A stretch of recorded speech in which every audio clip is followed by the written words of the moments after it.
Good evening and welcome to Tuesday night with the Iracing Aussie Endurance Series. It's taking us right over to Interlagos for week 6. Aussie Endurance Series following the IMSA series on iRacing.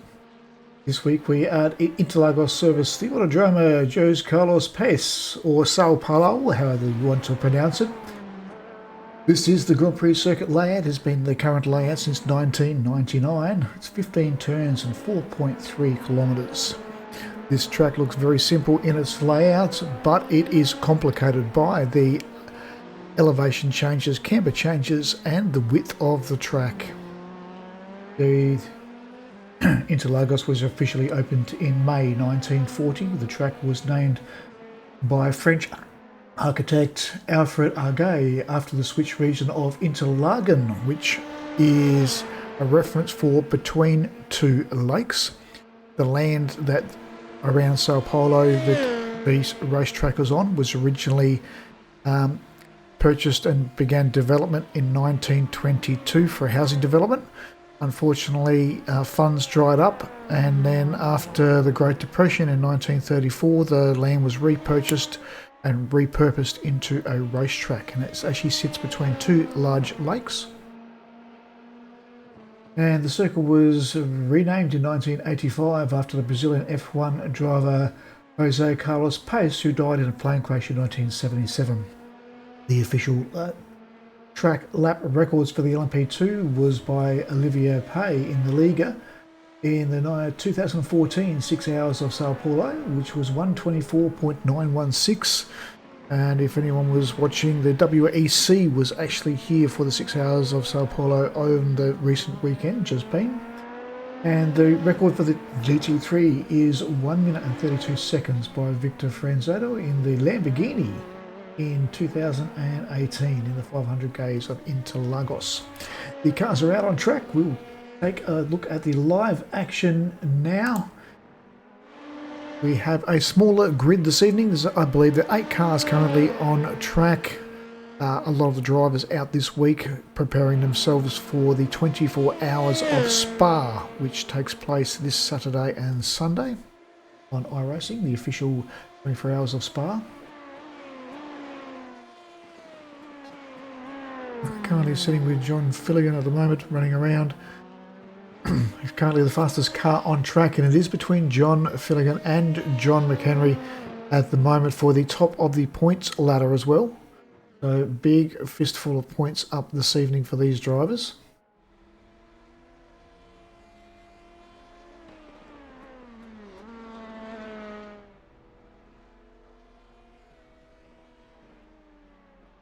Quickly running you through the cars that we have. We've got John Filligan, John McHenry, Matt Beattie and John Cashin in the LMP2s. And in the GT3 class we'll have Michael Artlet, Joe Joslin, Tim Hancock and Jared Eastman. So Jared has clicked out. He's dropped out of the LMP2 this evening and he has jumped into the GT3 to balance the field out. Michael Artlet looks to be the only one at the moment to put a time down for the GT3s with a 1:34.241. And we've got Joe Joslin in the Ferrari, Tim Hancock in the Porsche this evening. He's driving the Porsche in preparation for the Spa 24 hour this weekend. And you can check out Team VGA, I believe, running 2 cars this weekend in the Spa 24 hour. And also my league ANZ CRL also running 2 cars this weekend. Fortunately myself still on the injuries list, brings me into the commentary box for broadcasting again this week. And now just 7 minutes left to go in qualifying for round 6 of the Aussie Endurance Series on iRacing.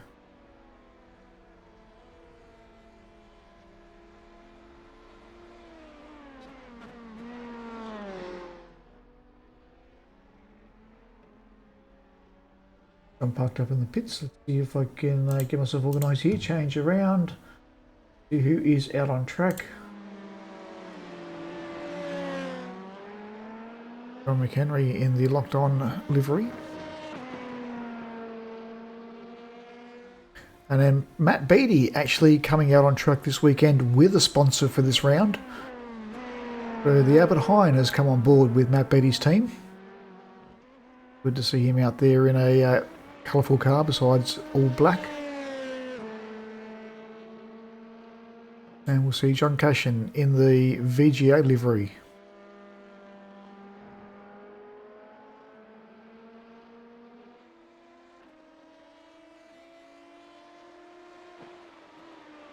We'll go through Michael Artlett, not currently on track. But I know Jared Eastman is in the LMP2. He's just slipped down on the order at the moment.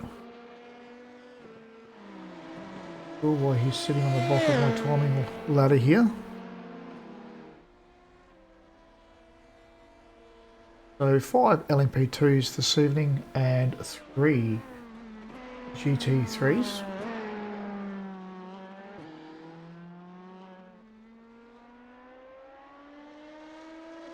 Now let's jump on board with Jared and go for a lap. Gonna let me do that. There we go.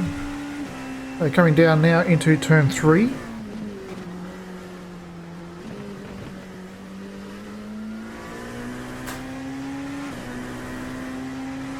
And then turn 4, this is Jacinda Delapardo, which is turn 4 and 5, sorry. Coming down through into Ferrando. Turn 6, very tight up over the hill. Look, camber change out there. Into turn 7, Laringina. Almost a blind turn there down to turn 8. And turn 9. And then Pico de Pardo, turn 10. Down into Mugello, turn 11. Up the hill into Juntal. Wait for the car to rotate through there before getting onto it. Turns 12 and turn 13, and then turn 14 coming around on the left hand side, we'll see the entrance to pit lane and back over the start finish line.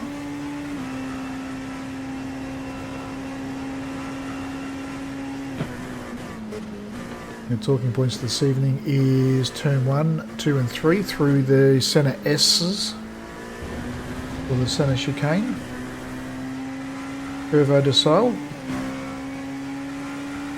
and Roda Aposta down through the straight into Jacinda de Lago. It opens up on you as you exit. You've got to be very careful through here for the GT3s, easy to push wide. The track limits for Interlagos are brutal. You can't put 2 tyres wider than the outside of the second white line past those ripple strips.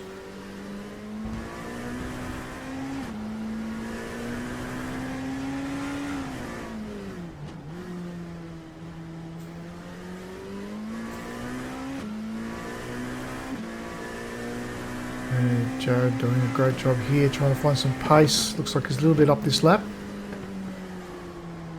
Just pushing wide, that could very well be an off track.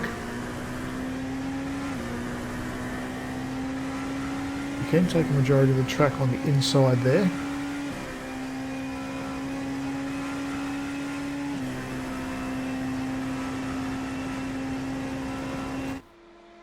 We spoke about turn 1, easy to push a car wide out onto the grass when you're running too wide into turn 1.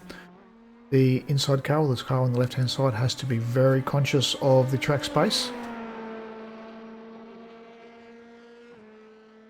Again, pushing very close to an off track there.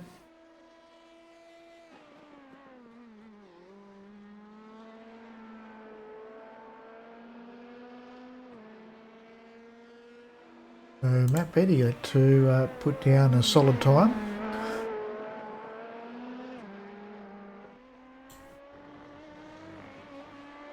And had good pace last week at Canadian Tire, but unfortunately due to a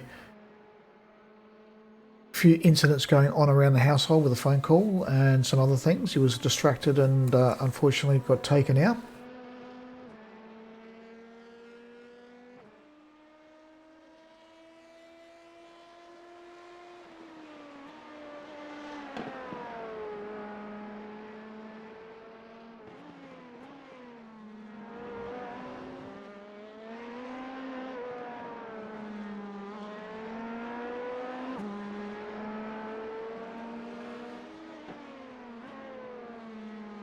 The track temperatures aren't looking too bad for this evening, just 21.1 degrees with 1 minute left to go in qualifying.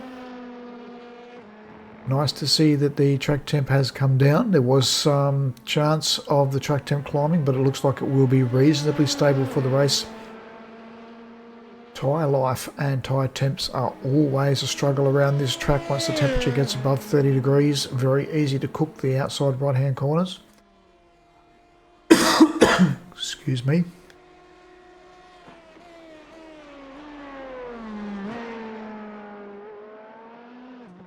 And we've got Matt Beattie on his last flying lap now. This will wind down to the clock. And Michael Whitelett, the only GT3 to put a time on the board, with a 134.241. And John Filligan at the moment with the fastest time for an LMP2 with a 125.684.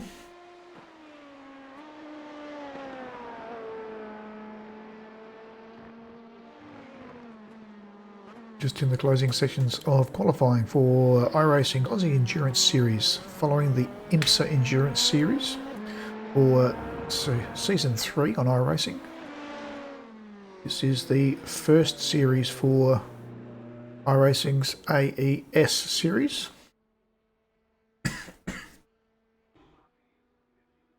And that finishes up qualifying for Interlagos. The LMP2s will line up with John Finnegan and John McHenry across row 1, Matt Beattie and Jared Eastman in row 2 with John Cashin at the back. And the GT3s will line up with Michael Artlett and Job Joslin across the front row with Tim Hancock in the Porsche holding up the rear field. Do apologise for my coughing this evening and my voice. Just a little bit of a throat tickle at the moment. The drivers getting themselves ready for this evening's race, going through checking their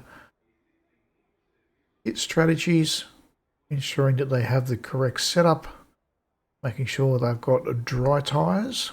The weather is going to be fine. We'll look as we see across the track at the moment. A little bit of cloud cover. We're going for a top of 25 degrees. We should say the track temps stay in the low to mid 20s for this race.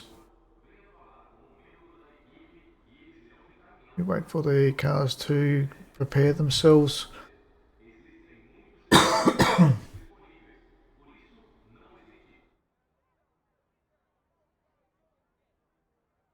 We've got some new features for me to try out this evening for the broadcast. Let's go back and take a look at a few of the incidents that happened that we had during qualifying. This could be Jared's last lap. We run a little bit wide into the grass.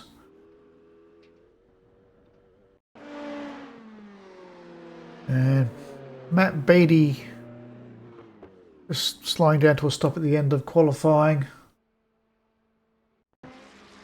Michael Artlett also looks like slowing down. No, getting a little bit wide into turn 1. Tim Hancock in the Porsche. Just slowing it down, pulling back into pit lane. John McHenry. A little bit of a tail wag coming around through turns 1, through the centre chicane. Everyone just finding their way around this track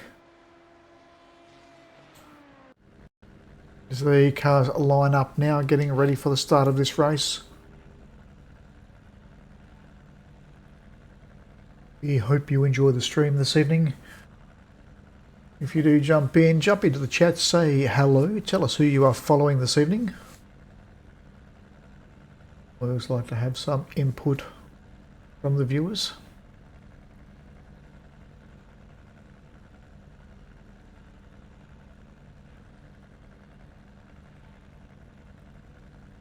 Two Ferraris and a Porsche. Hey mate, how we going? Hope you enjoy the stream. How is the license going in iRacing? Did you end up getting the Ferrari? We've got Cyclones in the chat with us at the moment. We're just preparing for the start of the race here for round 6.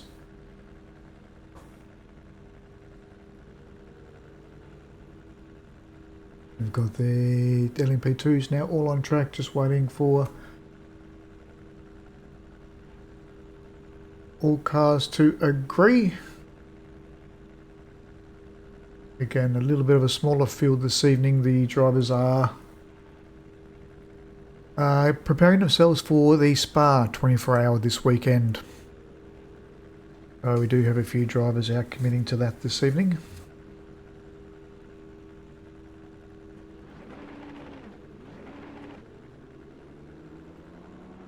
Oh, nice. Nice, mate. Nice. You'll love the Ferrari when you get it.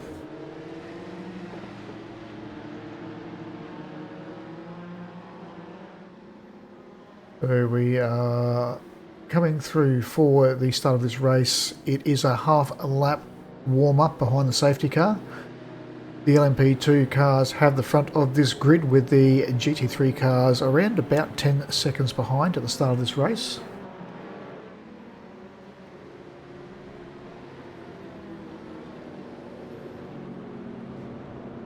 Yes, Guy, and it's a very big decision on what to buy, which tracks to buy, and what to commit to.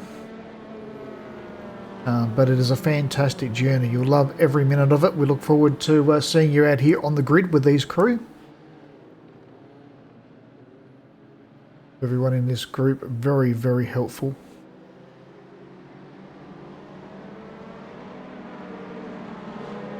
The safety car will pull around into pit lane as we head around through turn 14.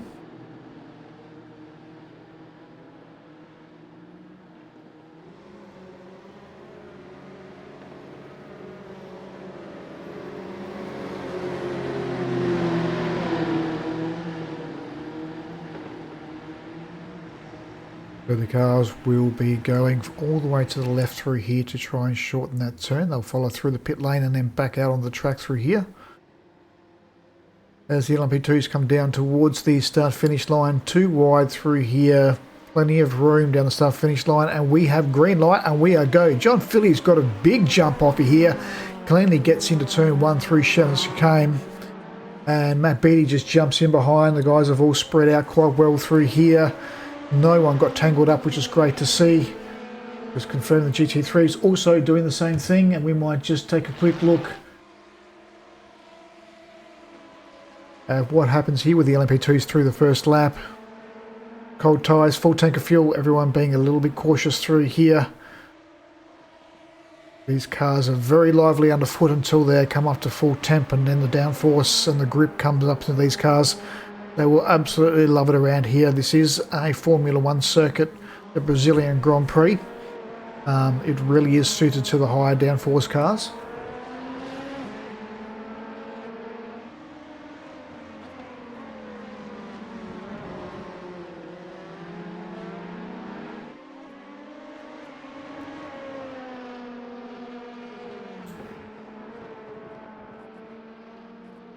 And everyone being super good. We have one car parked out on the side. That looks like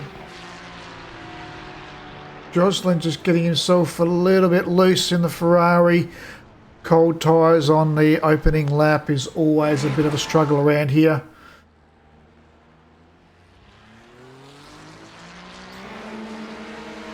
But the LMP2 car's going through wide. And John McHenry has found himself back at the start of the GT3 group. And it is the battle between Michael Artlett and Tim Hancock off the back here.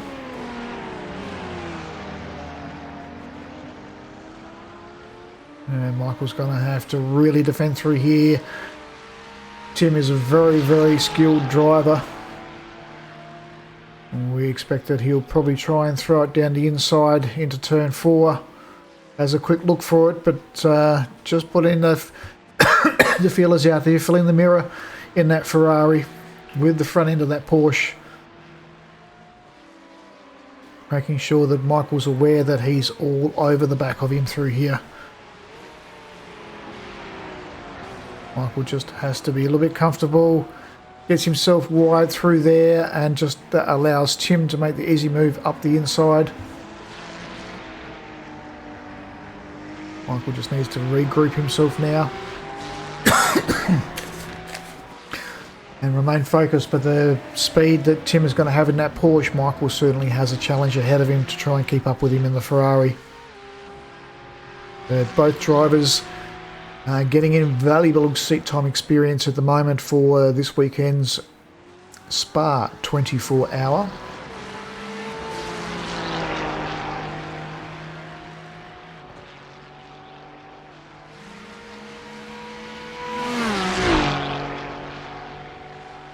So up in laps, let's take a on board here, jump in the cockpit with Michael Artlett.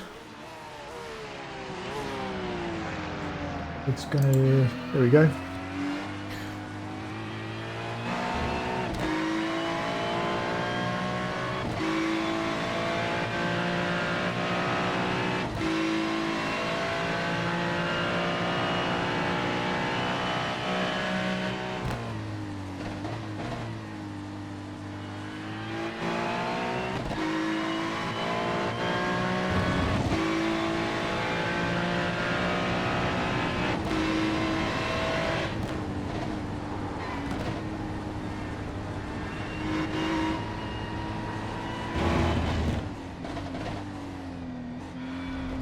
Not too sure if that's Michael's traction control clipping in and out there.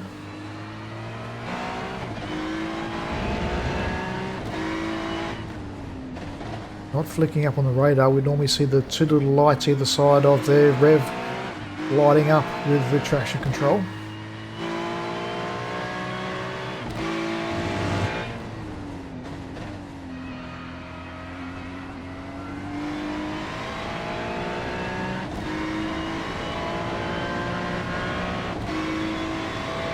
But Michael doing a great job here to keep up with Tim Hancock at this stage.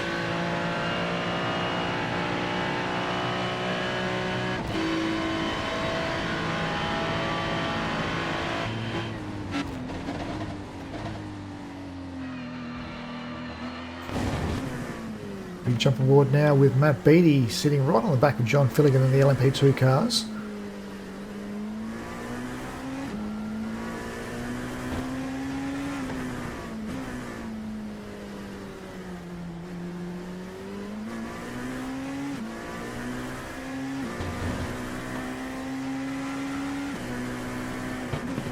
Notice there has been an incident on track.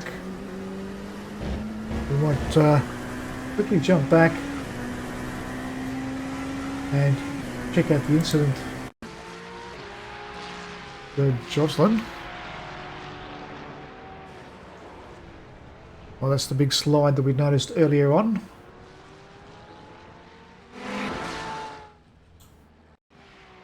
Job also having a moment into turn 1.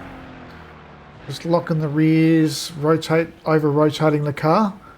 Just a little too eager on the accelerator there coming in to the centre S's. And John Cashin also struggling a little bit in the LMP2 this evening. Just a little lock up of the brakes there. And just spinning the car around. All good, no harm done. Back to live with the leader of our race, John Filligan in the LMP2, running the team VGA livery.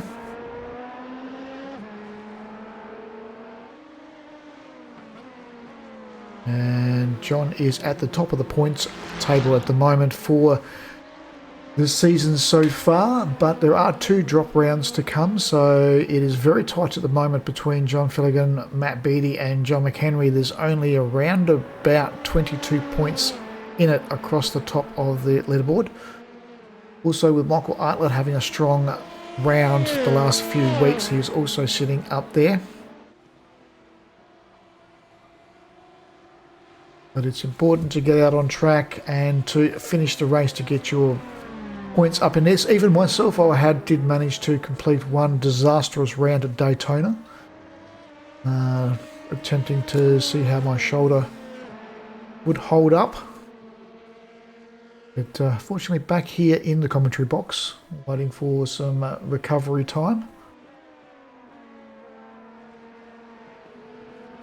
So it won't be long before the LMP2s find the back of the GT3s in this race. We keep a track of all the action happening around Interlagos. John getting himself really wide there. That's going to bring Matt right up into the mix. Excuse me for a second.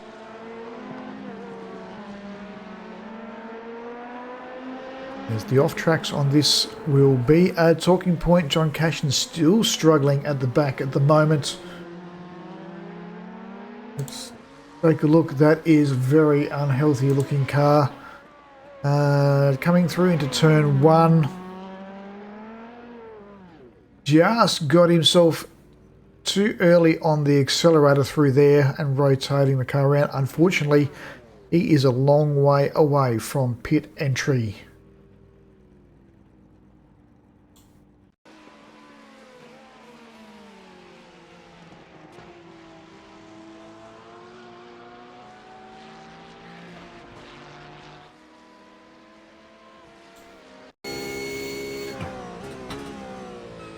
So he's just coming down.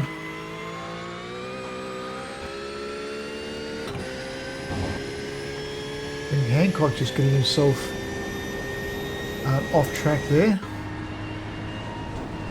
And Michael Artlett catching the inside of that ripple strip, lifting the front of the GT3 up and unloading the back of the car. No harm done, but just time lost.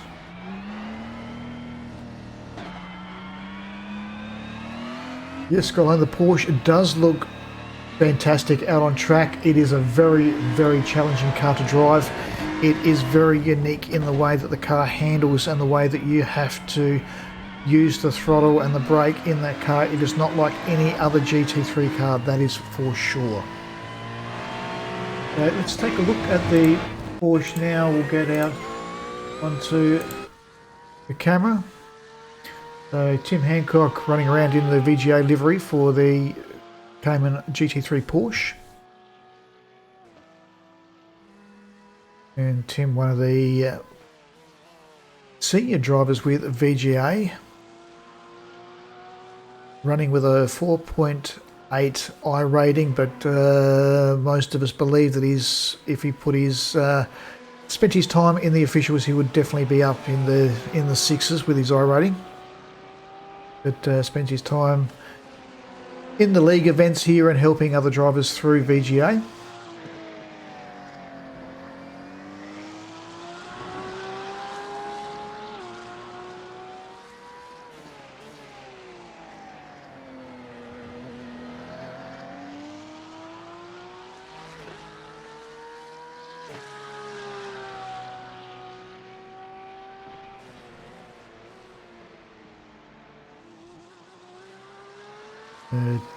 Tim will be pushing this car every lap of this race, getting in valuable seat time and experience, preparing himself for the Spa 24 hour this weekend.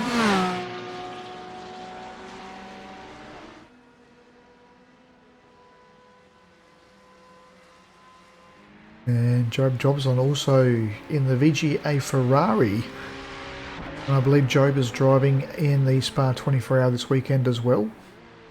And he's got John McHenry just behind him at the moment. John just getting himself a little bit wide through there. Gets the move done.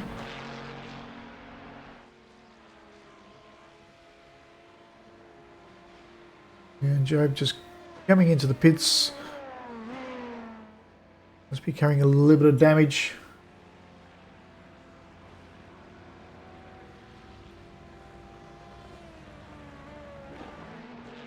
Jump back, we've got Matt Beattie still sitting just off the back of John Philly.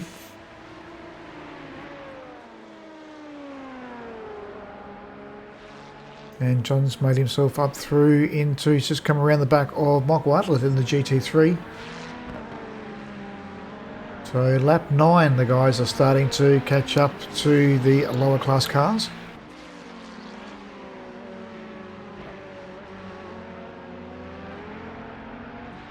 And there is an important feature you can get on iOverlay. iOverlay is a free app from Caps. But by all means, buy the guys a coffee when you download it to help them out. They do a fantastic job creating aftermarket applications for racing. So iOverlay, there is a traffic indicator that you can get on there for the lower class cars. They will have an indicator come up on their screen, will tell them that there is a faster class car approaching and how close they are, making it easy for them to determine where they need to be on track. But in this league, it is the GT3 that are required to maintain the racing line. It is up to the LMP2, or the faster car, to make a safe overpass. You see Jared Eastman just put down his fastest lap of the race with a 126, and then lapped that up with a 128. So he's starting to find some pace as well, although he's struggling with some off tracks by the look of that. It's still a very tight battle at the front here between John Philly and Matt Beattie. John McHenry now has a little bit of space forward and back of him before Jared Eastman and John Cashin having some early trouble, but back out on the track again now. And Jimmy Hancock, as professional as always, running out the front in the GT3s. In the Porsche, Michael Artlett, a couple of little spins, has dropped him down to 16-second margin into P2. And Judd Joslin looking to master the Ferrari around here, sitting back in third in class. This cough is really starting to annoy me this evening.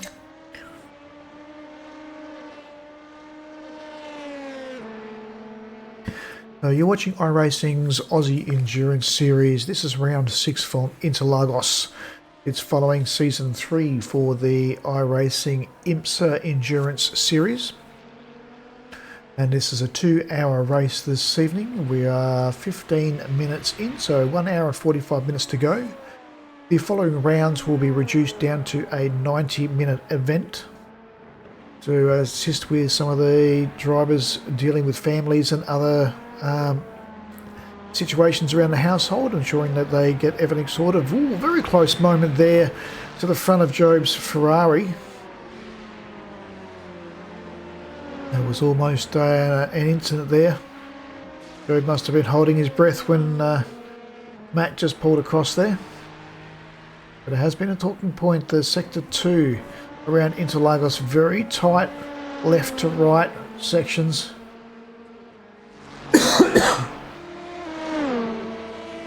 Correct, Skysky, that there has been some conversation about the duration and the length of the event for 2 hours. So they have decided for the rest of the season to reduce the race down to a 90-minute race, still qualifying as an endurance race, but just giving the guys a little bit of rest. They are finding anyone carrying a little bit of an injury, double stinting at the moment, and family commitments. Yeah, they're just choosing to make it as enjoyable for everybody to be involved. So 90 minutes is still a good stint. It's still a good experience. A double stint for the LMP2 cars and 1.5 stints for a GT3 car. And most of the guys will be trying to enjoy some seat time for 2 hours tonight before they prepare themselves for the Spa 24-hour, where there will be some double and triple stints going on over the weekend. I'm sure Tim Hancock at the moment in the Porsche, I'm not too sure. Tim must have gone through for a pit stop because he has dropped down to the back of the GT3 class. It hasn't shown up that he's had any incident. But Tim will be preparing himself and going through different options and different scenarios this evening in preparation. He'll be spending anywhere up to 4 hours in a stint around Spa, being one of the fastest drivers in his car.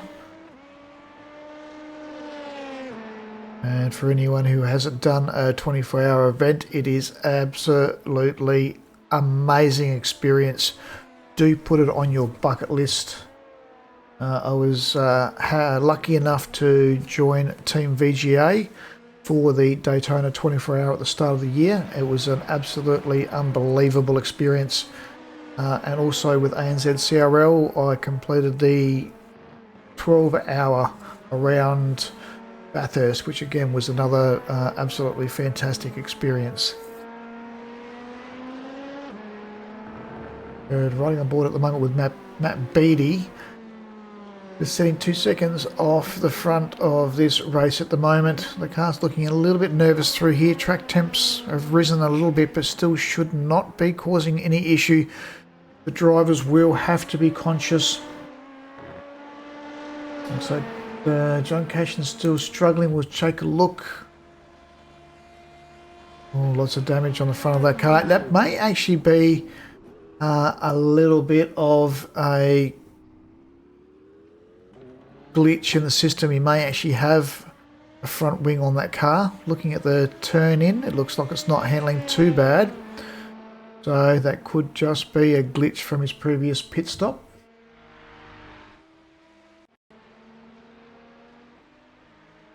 We're still running around, so that will rectify in his next pit stop, I'm sure.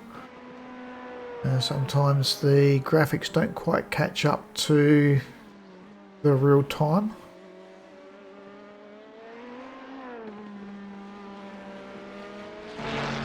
So Jared Eastman making the pass around the outside of Michael Artlett.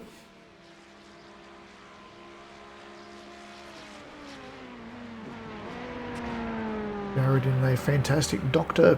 Pepper Cherry Cola livery.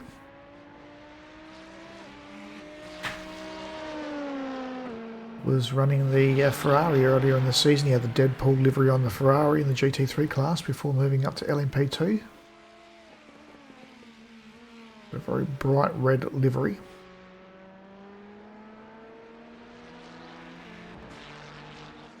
And John Cashin now finally starting to find some pace with his personal best of 127.5.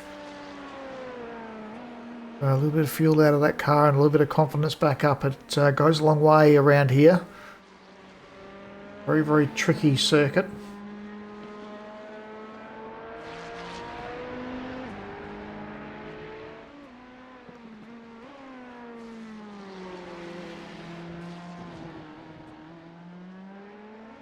Look like that car's too happy at the moment. A little bit loose on the rear end. It doesn't like getting out on the ripple strips.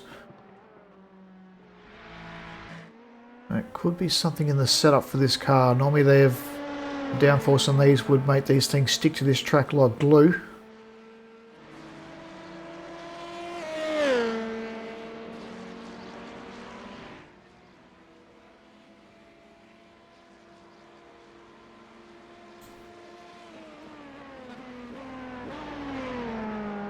Aboard the chase camera and just see the attitude of this car, whether it is a... Yeah, it does look like it is a little bit loose on the rear end. I think he might be lacking a little bit of rear wing on that car.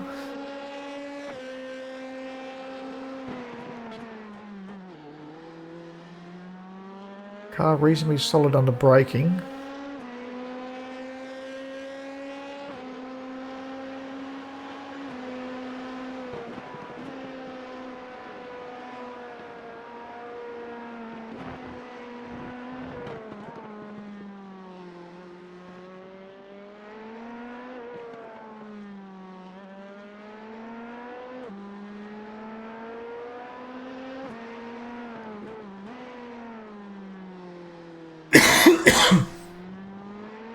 Excuse me.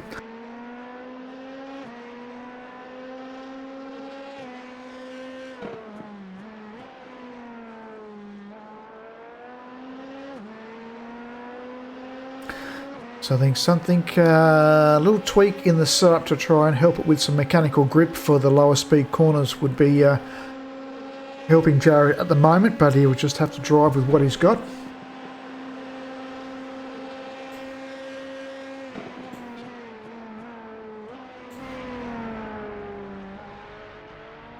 As Jared comes up across the back of the GT3 of Job, should be able to make the pass successfully down the inside. Oop.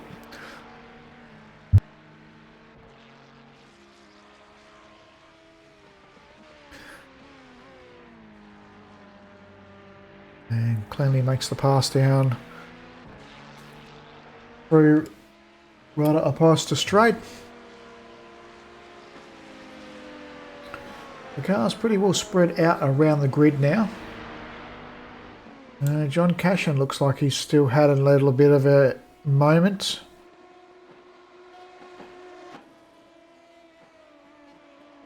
That looks almost like a disconnect. I'm not too sure what actually happened there with Kashi.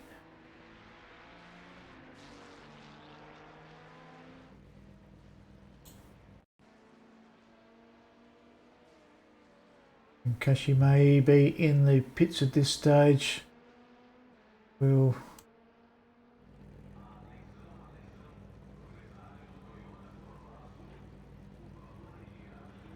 can't quite find him at the moment.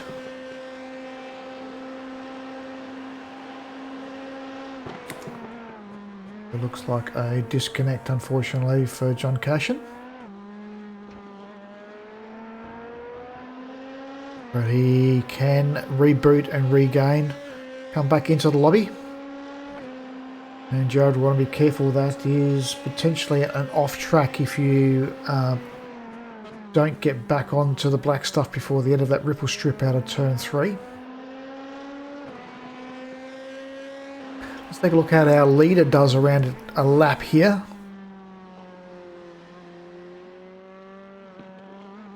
We notice the difference in the attitude of the car.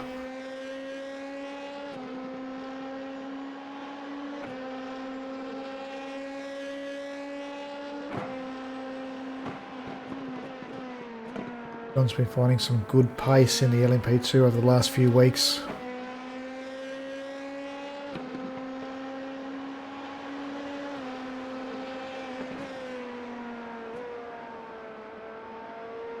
Oh, sorry to hear that, Scar. That's no good, mate. Hope you get better soon. So Tim Hancock has jumped out due to a COVID headache. Hopefully everything gets, you can get yourself better in preparation for this weekend for Spa 24 Hour, mate.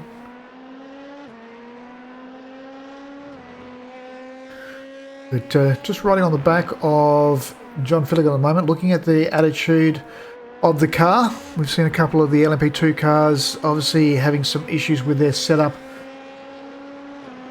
John seems to have his setup well sorted here, well planted cars, got good mechanical grip and good downforce grip.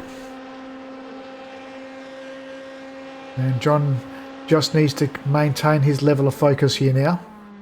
Just coming up on the back of Michael Atlet in the GT3. Michael should follow the GT3 line and drift to the outside of the track, allowing John to go down through the inside.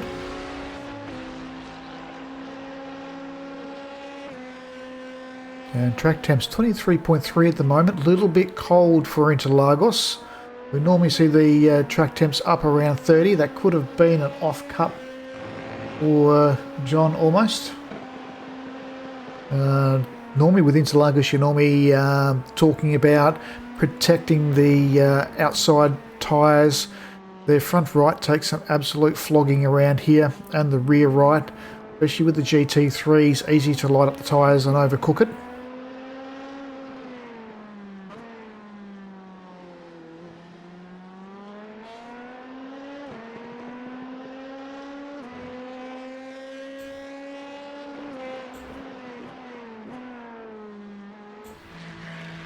With Matt Beattie still just hanging off the back of John Philly, almost matching lap times. Actually, Matt Beattie was 2/10 faster the last lap prior to this one. We'll check their lap times coming through now. There's our lap board wheel over 125.9 and a 125.4. So Matt Beattie, John Filligan may be feeling the tyre life. After 20 laps around here, the LMP2 may be struggling a little bit on older tyres. But Matt Beattie managing to really find some time in a rather loose LMP2.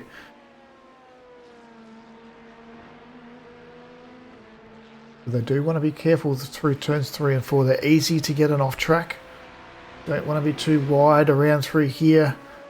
Ripple strips aren't too bad. They don't tend to upset the aero of these cars too much like we saw last week at Canadian Tire.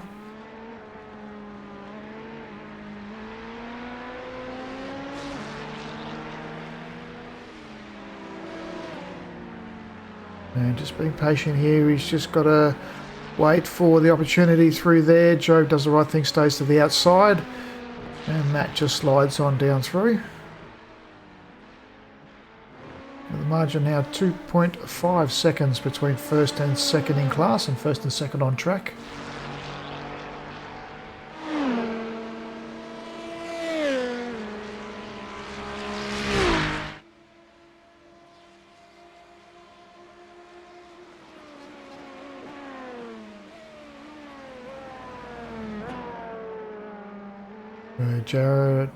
John and Matt now have some clean air. I'll get a couple of laps of clean racing in here before they get interfered with the next traffic on track.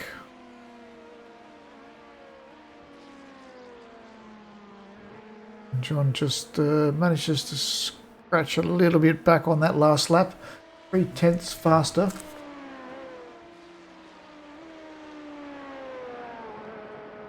But everyone's settling into their rhythm now. Looks like a reasonably clean run by these drivers. Not too much coming up on the incident board.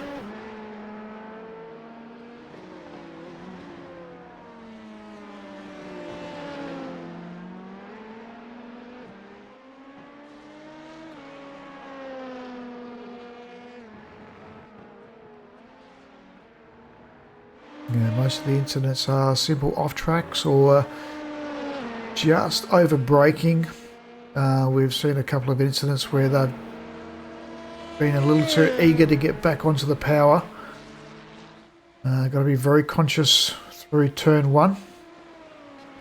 The rear of the car is fully loaded up as we come down through here. You've just got to wait. The little change of camber of the back of the car tends to flick out a little bit. You just got to wait for that flick in the car to settle before you can get back onto the power through turns 2 and 3.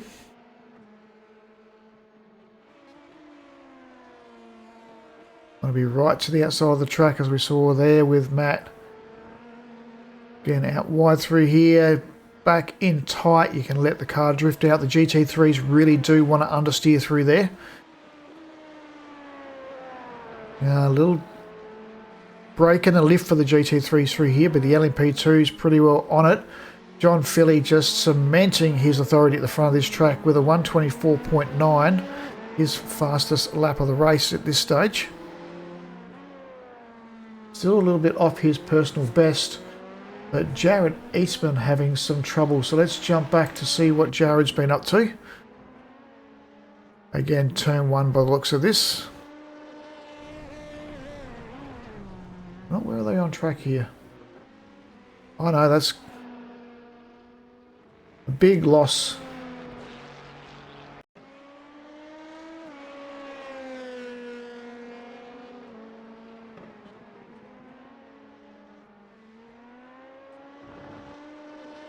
Let's jump on board the cockpit.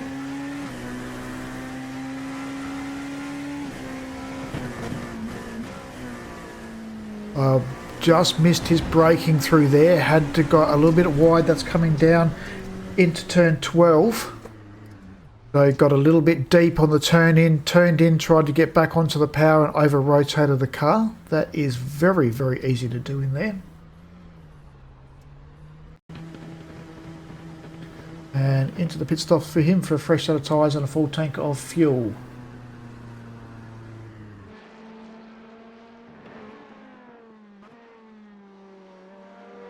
Beatty now losing a little bit of time to John Philly as he finds authority at the moment with a 124.4. Thank you very much.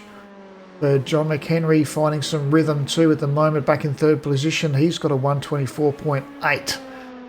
You said John McHenry very, very fast last week. And only sitting 10 seconds off the back of this bunch, so don't count him out yet. Still more than 85 minutes of this race to go. So 1 hour and 27 minutes left in a 2-hour race. This is round 6 for the Aussie Endurance Series at Interlagos for Jose Carlos pace. And for anyone who follows the WEC, the Sao Paulo 6-hour endurance event was actually here on last weekend. The footage of that can be seen on YouTube. And also the IMSA Canadian Tire event was on the weekend as well. You can also find the footage of that on YouTube.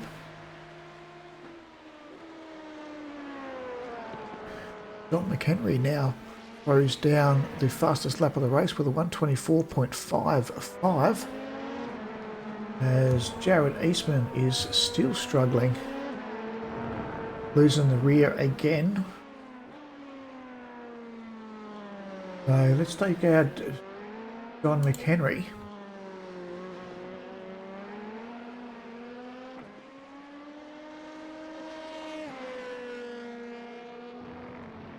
So we look at our leaderboard here. We've got John Casham was a disconnect, unfortunately.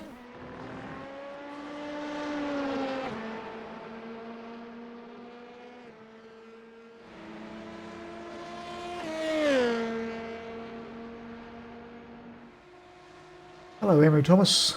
Good evening. Welcome to the stream.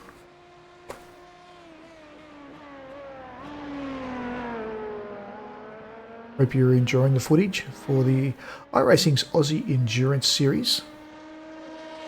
This follows the IMSA Endurance Series on iRacing. We are round 6 at Interlagos.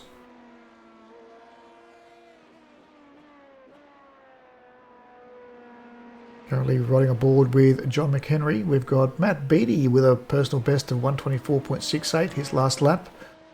So all finding good pace with low fuel in the LMP2s. Unfortunately, we've lost John Cashin due to a disconnect, and Tim Hancock, unfortunately, due to a health issue with suffering from COVID at the moment and suffering a very, very painful headache, and wanting to rest up and get himself prepared for this weekend.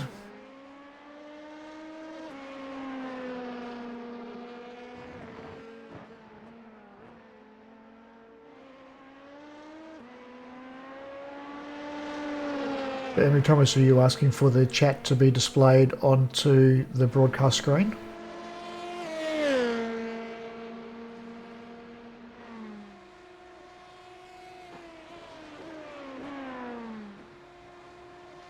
And the leader of the GT3s has been involved in an incident, so let's quickly jump over and check out what's going on here. Alright, let's jump on board and take a look. Cockpit view there. So coming down into turn 4.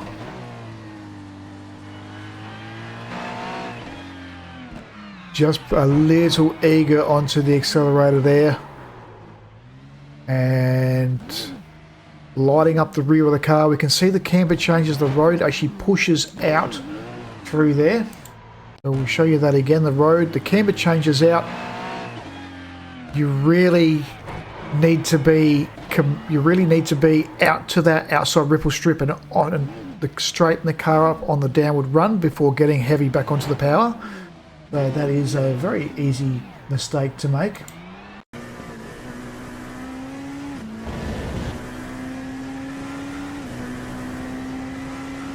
Yes, thank you, Emery Thomas. I do see the chat.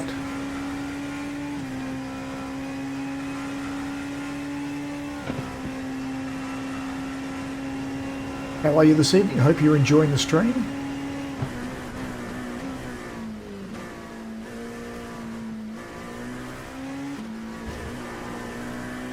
Running on the board at the moment with John McHenry. John has the fastest lap of this race so far with a 124.55. And he's closing down this margin. He was 12 seconds off the back of this pack, but he is closing the margin down on P1. John Philly. Obviously had a little bit of a moment himself in the last lap. He's dropped down to a 125.7 previously in the mid 124s.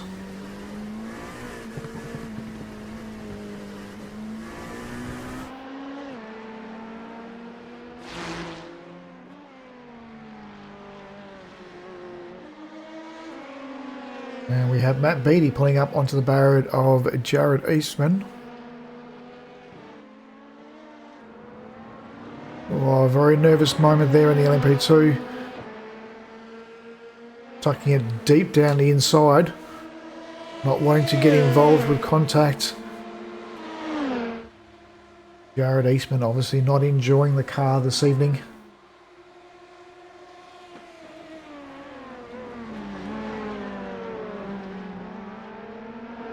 And Emery Thomas, who are you following this evening? Do you have someone in this group that you are barracking for, or you just pop in here to say g'day? We appreciate you joining the stream. We hope you are enjoying it.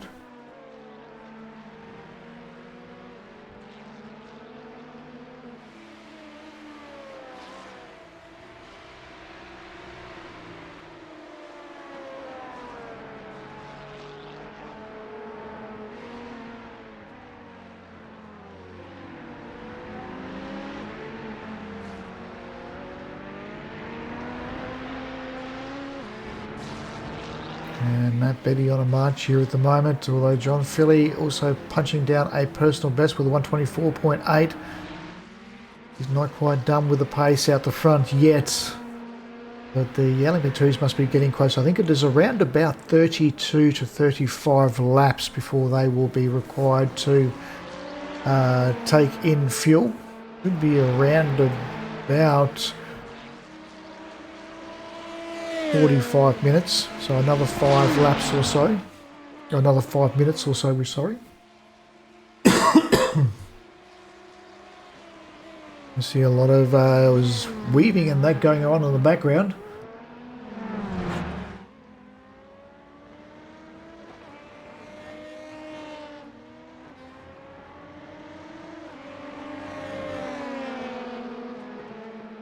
And we've got the pass made down the outside. Jared's just going to let him go. Give him room.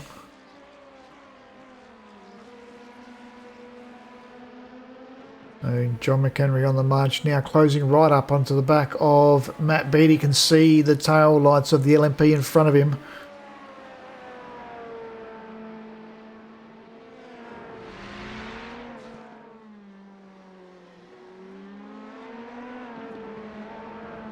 All the drivers struggling to get through the GT3 cars at the moment, dropping a little bit of pace.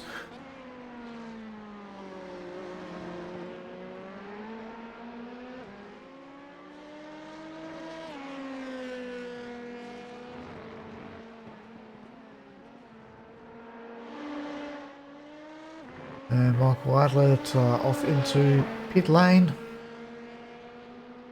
after his adventure through the infield. Job Joslin at the moment running the lead of the GT3 class.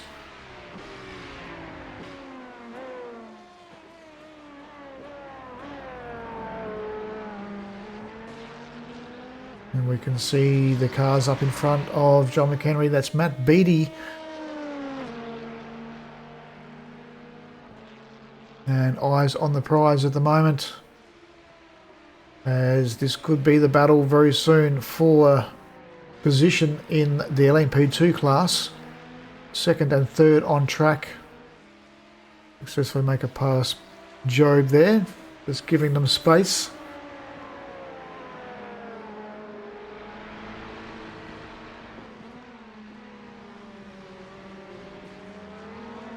And Matt Beattie obviously struggling with the end of tyre life.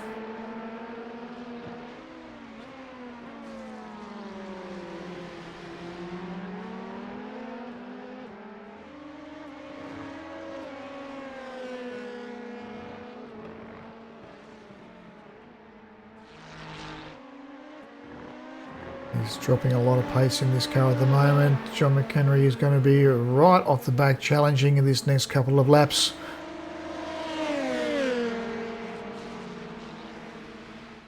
And they're both straight into pits. John McHenry following the lead of the car in front. As we see John McFilligan still out on tracks, he's taking advantage of being able to have some fuel saving techniques in here.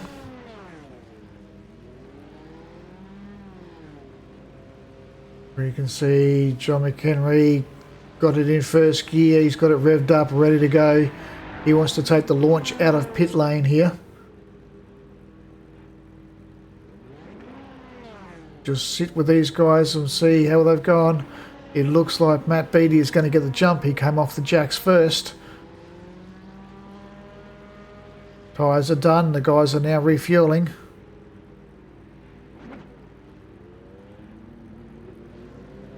And they have remained at the moment second and third in class. As Jared Eastman's had a bit of a moment, we'll go back and check that out just shortly. We'll stay with this battle. Full tank, as they say, full belly, cold tyres.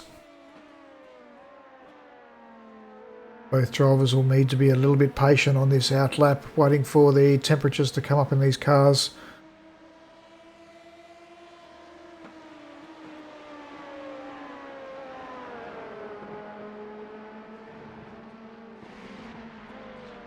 Even if the LMP2 cars are high downforce cars, they can feel a little bit nervous on cold tyres and full fuel.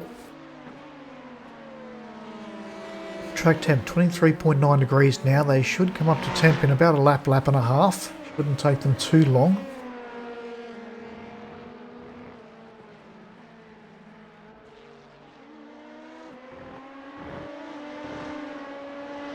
We have now 85 minutes to go in this race.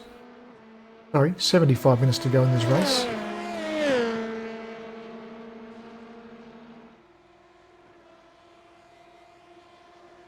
And Jared Eastman having some troubles, so let's check out the difficulties that Jared's experiencing this evening. Just getting a little bit wide. I think missing his brake marker through there. This is a concentration, done the right thing there, spun around inside the track, cleared himself off track, waited for the other cars to pass and then returned. That is a great way to show you how to survive a spin without interfering other cars on track. And then cooking his tyres, he's not another incident into turn one. Just carrying a little bit too much brake into turn one and looping the car around. Again, fantastic job here. Held the brakes, held the car stable, waited for the traffic to clear before coming back on track. That's what we like to see, and that's how it should be done when coming back onto track after an incident. The battle is heating up at the moment, so we'll jump aboard John McHenry as he closes right up on the back of Matt Beattie. And we're still waiting for John Philly to complete. He's been through and completed his pit stop. He's now on his outlap. So the LMP2 class have all completed their first pit stop. They now are in their second session. They will require one further pit stop for fuel and tyres before the end of this race. We're expecting around about 30 minutes to go. They will be coming in for their last splash and dash.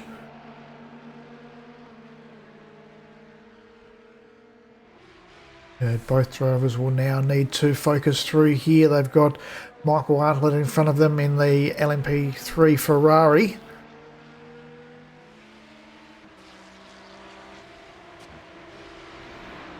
They just need to be conscious of and aware of the cars in front of them. They can't make a brash move and get themselves offline.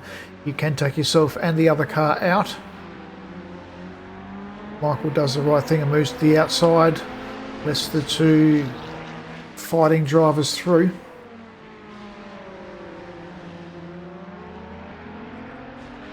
Coming through sector 2, it is very tight left to rights through there. And the GT3 cars do have to yield if they want to let the LMP2 cars through.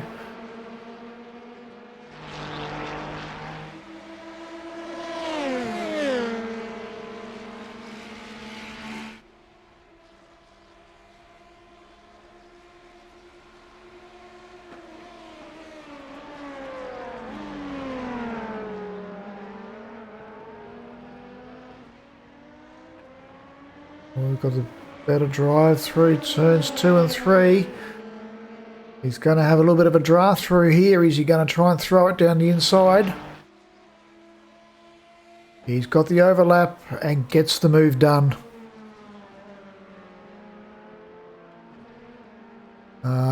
Just rightfully so there. Yields the spot back, knowing that he did push Matt too deep into the corner.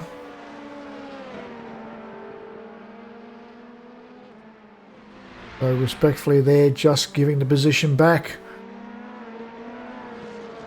But I would say it's not going to be long before we see John McHenry move up into second place. We'll stay with this battle as it goes on at the moment. This is the two closest cars on track.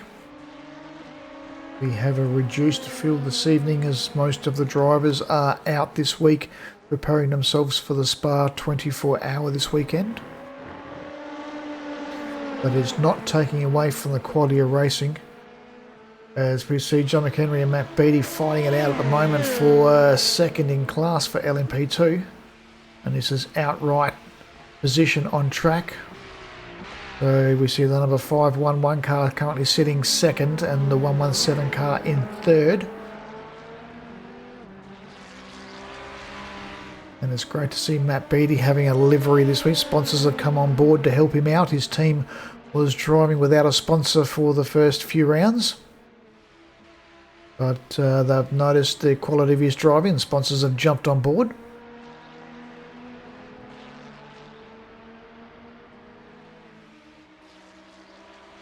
And just negotiating at the moment with the Ferrari. Job just staying wide through there. Didn't want a piece of the action. Just happy to let the two LMP2 cars through.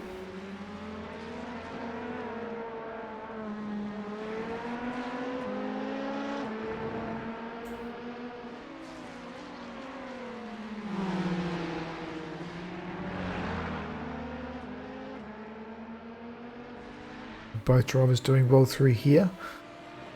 And I had a chat to a few of the guys in pit lane earlier on, and they were talking about the aero wash in the LMP2 cars. They do feel a little bit unsettled when they get right up under the wing of the car in front of them. But we'll see if John McHenry commits to the centre S's and gets the better drive out down through turns 3. Not quite close enough this time. We'll take advantage of the slipstream, but it won't be close enough to be able to challenge into the braking zone of turn 4.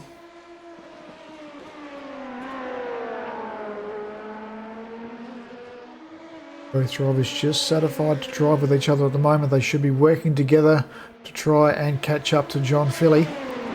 He's got a commanding lead, 16.2 seconds at the moment for leader of class and outright lead in this race.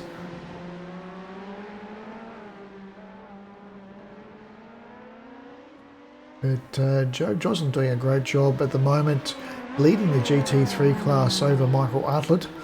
Unfortunately, Tim Hancock retired due to health issues with COVID. Struggling at the moment in the rig and trying to get himself prepared for the Spa 24-hour this weekend. And John McHenry doing a great job there to hold on to the car and not lose the rear. We said most of the ripple strips around this track are not too bad, and the LMP2 cars don't lose too much traction. Those last two corners, there is enough height in those ripple strips to unsettle the rear of the car. Okay for the GT3s, not really acceptable for the LMP2.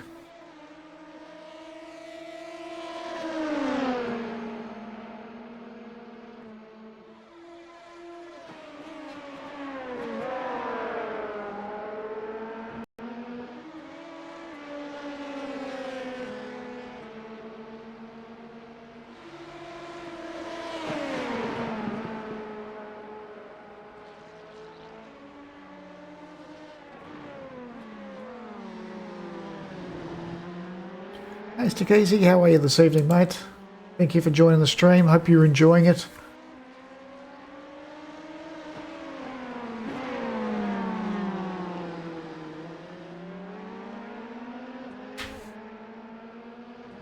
We're currently riding on board with John McHenry, looking at the battle for second in class of the LMP2.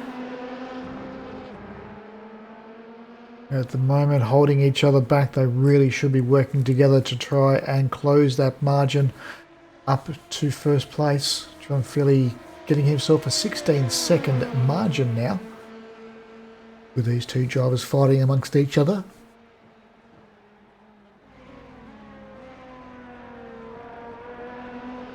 We'll continue to ride with these as the two closest cars on track. We'll keep track of the GT3 class. If Michael Artlett closes up onto the back of Joe Jobson, we'll jump over and look at that battle as well.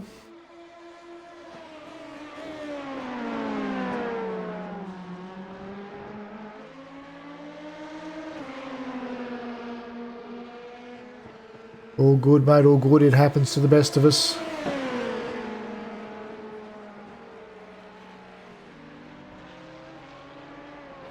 And it's just showing the nose up the inside there, trying to unsettle Matt.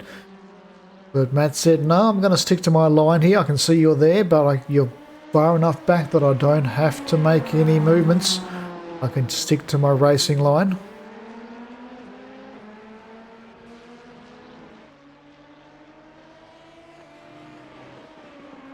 Very conscious through there, easy to get an off track on the outside. And again through here, that ripple strip does upset the back of the LMP2 cars. They do not want to take too much of the outside track there. And again, two cars to the outside of that ripple strip is an off track. And they are racing against the X rating for these. There are points for the anyone completing a race without an X, which will be very, very fortunate for anyone this evening that can do 2 hours around Interlagos without having an off track.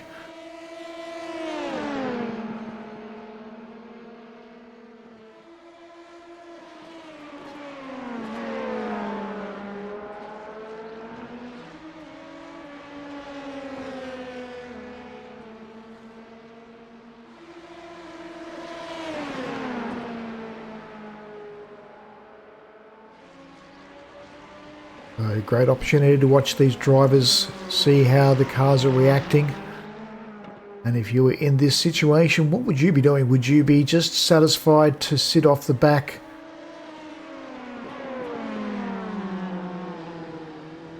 Would you be hungry to try and get that position? We're still 63 minutes left in this race. There's no point in throwing it away just yet.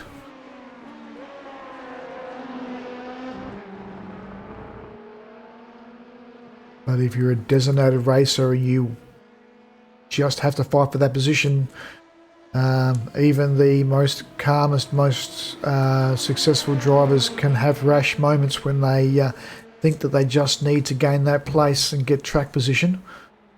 But wise drive from these two drivers. They're just putting the car around the track. They are losing a little bit of time to John Philly at the moment, who is driving out in clean air. But these two drivers still not too far, all running in the low 125s. Job Joplin just pulling in a personal best with a 134.9. So fantastic job from Job in the Ferrari. This will give him a little bit of confidence leading up to this weekend. I believe Job is driving with VGA in the Ferrari for the Spa 24 hour. Really do wish I could have made it.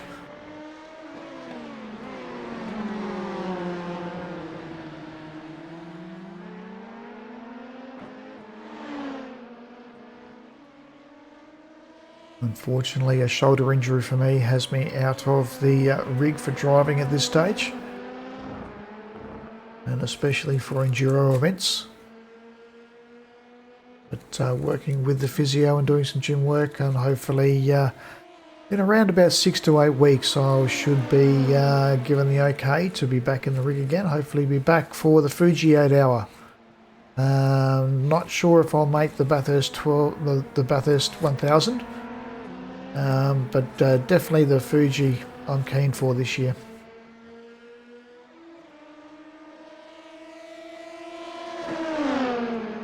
And I believe VGA will also have their fundraising event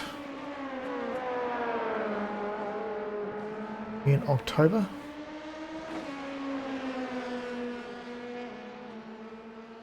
You see John McHenry starting to get a little bit impatient now behind Matt Beattie. You can see the time starting to drip away as they drift off the back, with John Filligan now putting down a personal best and fastest lap of the race with a 124.4.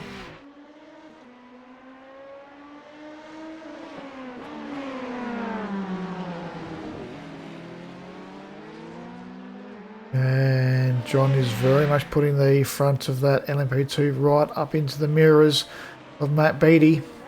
He is definitely putting the pressure on and letting him know he is there. But Matt doing a fantastic job keeping his head and keeping his eyes on the prize and pointing the car forward. You don't want to feel the pressure from the car behind. You just need to keep doing what you need to do. Both of these drivers are experienced in racing with each other. They will have confidence in knowing that there's going to be no rash move up the inside. They can just race their race.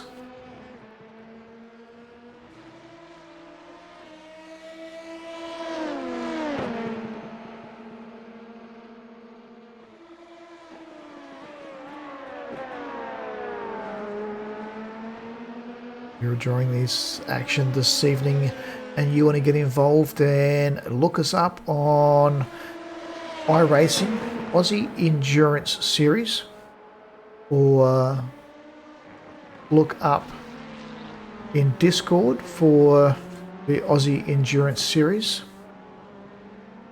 or track any of the drivers you see on the screen at the moment. They will be able to help you get involved with the league. The league runs every Tuesday night following the IMSA Endurance Series. Next week they will be cut down to a 90-minute race to assist with everyone managing family and other commitments in the household.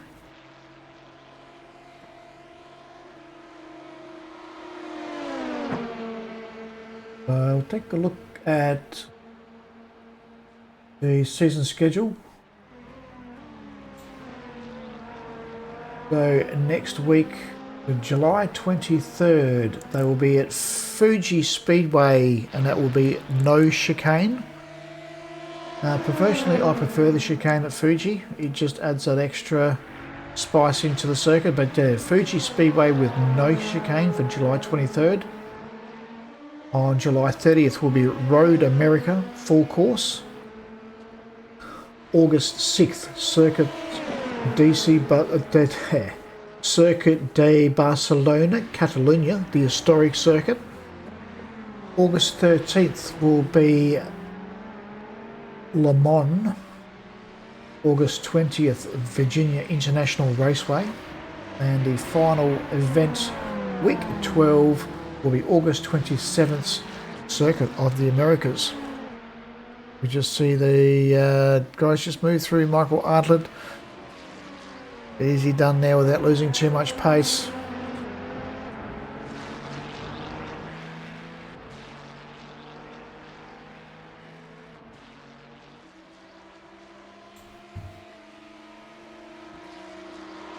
Very, very clean racing at the moment. No incidents or off tracks to report.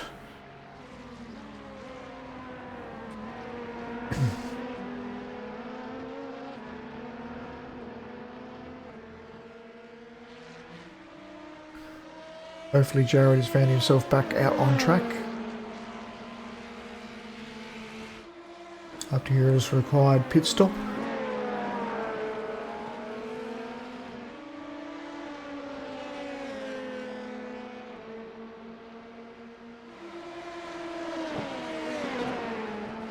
We can see the margin between these cars. We look down onto the track map.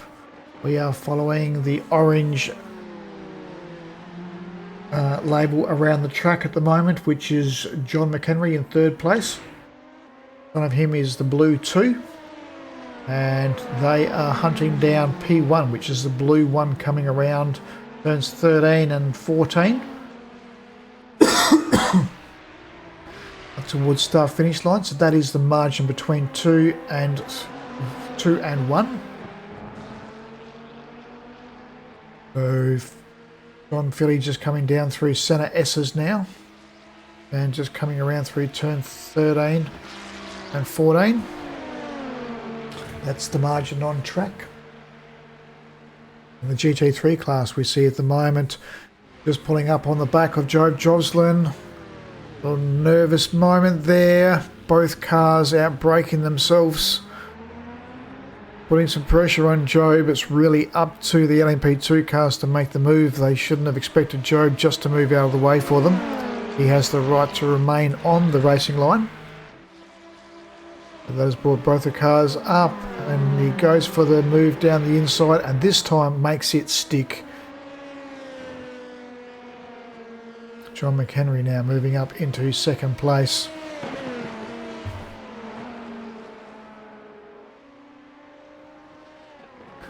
We'll just go back and take a look at that.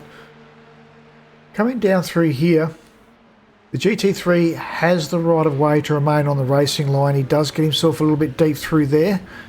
And then the LMP2 car's just locking up the rear brakes and getting in there a little bit too hard, trying to pull up the car a little bit too much. We'll take a look at that from inside the car, up in board the cockpit.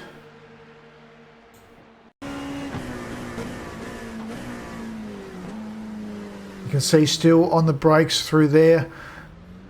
A little change of camber just brought both of them undone. No fault of Joe Joplin. That is the drivers just bringing themselves undone through there.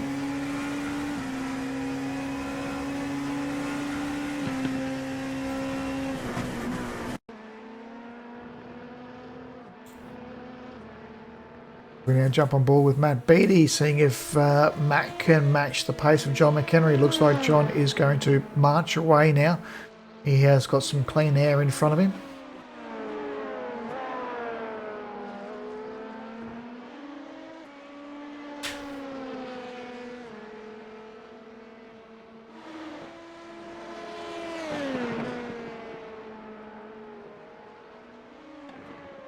And those previous incident was a good example of how much concentration it takes to maintain these cars around this track for 2 hours.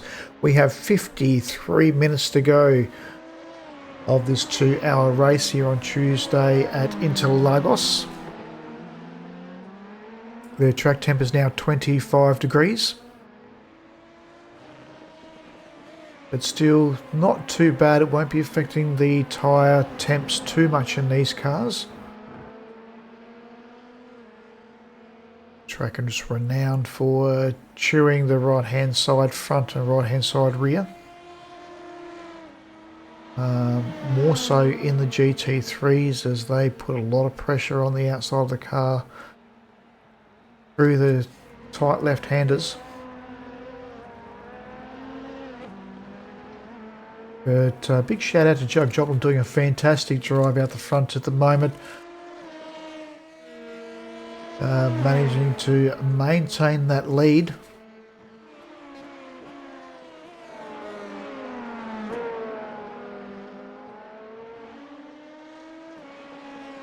And John McHenry now building up a 2-second gap between second and third.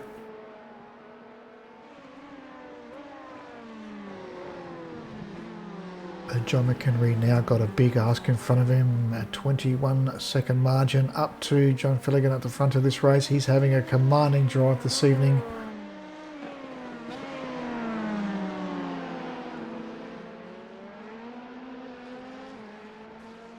But I'll just point out we had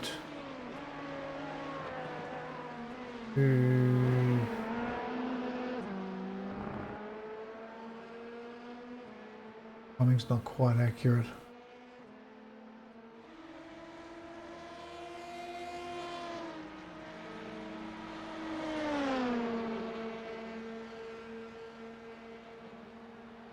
Yeah, the timing's not quite accurate on this timeline of the events, but we're having some good long stints of clean racing.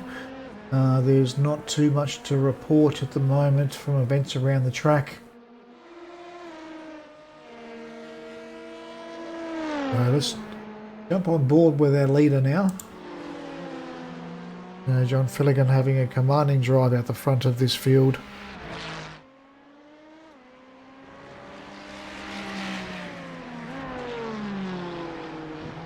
John's obviously found a setup that he's very comfortable in driving around here. We did talk about when going through setups for this, anything from Algarve is a good setup around here, very similar for the camber changes and the elevation changes around the track. I did 4 or 5 test laps in the Mustang and it was a very challenging experience. Certainly felt like the car could get down into the mid 130s with a little bit of practice and some concentration.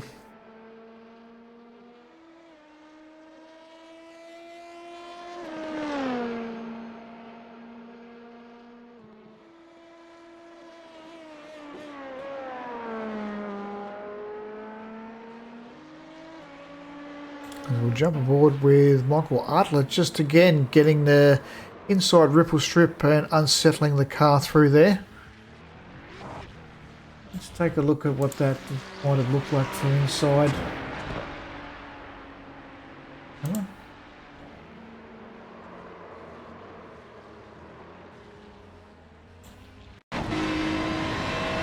So Michael just turning in, it just turned in a bit too much on him there.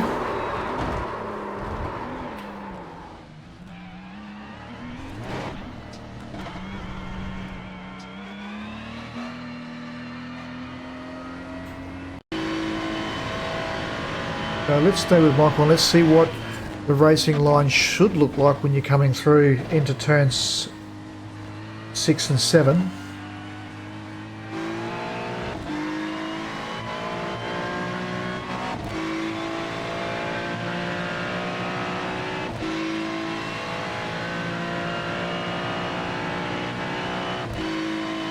That little bit of concrete on the right hand side as a braking point. Get the car straight and out to that ripple strip before you get back on the power. Road campers away there. A lift and a little touch of the brake, just get the car to roll through. Much better line. Let the car drift out wide. Hard on the brakes, deep to the inside, straighten the car up for back to the left hand. Hard on the power. Once you pass the apex there, the camber allows the car to dig in. A little different story here though, the camber rolls away from the car because it's easy to lose the rear through there. A little lift off here and then back hard on the power, don't get too wide, it isn't off track out there. Hard on the brakes again. Get the car in. Wait for the vision to open up before getting back on the power. Back around through turns 13. Out wide, hugging the inside of the track through turn 14. And there's a lap around Interlagos. In the eyes of the Ferrari.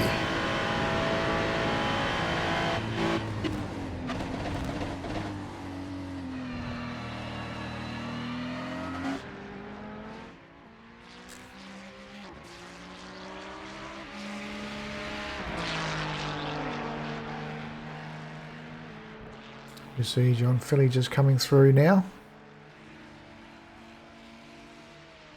We'll flash the lights to say good day.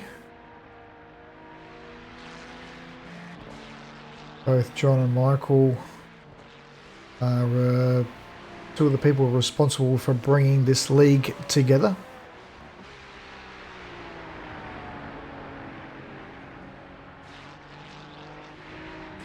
And both of them preparing themselves for the Spa 24 Hour this weekend.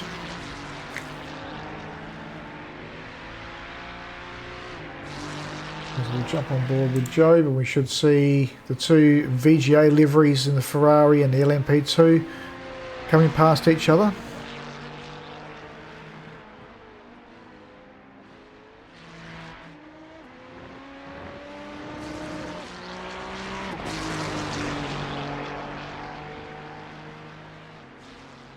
And the gap now 5 seconds between Job and Michael Artlett for the lead of the GT3 class. See 19-second margin between the leads of the LMP2, almost 0.8 of a second that last lap. So John McHenry is on the march, but we have seen John Philly has pace in that car. But the margin is now closing, only 18-second gap between P1 and P2 in the LMP2 class.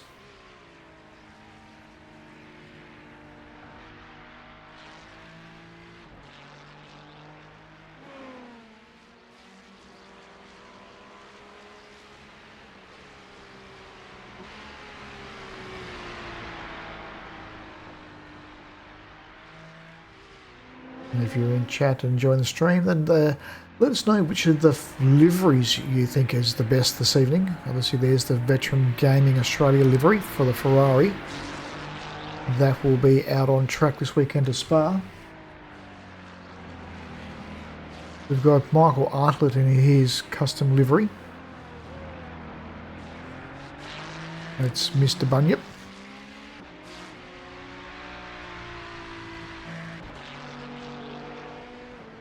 And we've got John Philly in the VGA livery for the LMP2.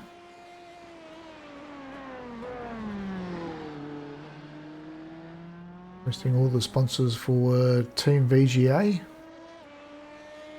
R-Cup Coffee, Campbell's Computers. John McHenry running his Locked On Lads livery.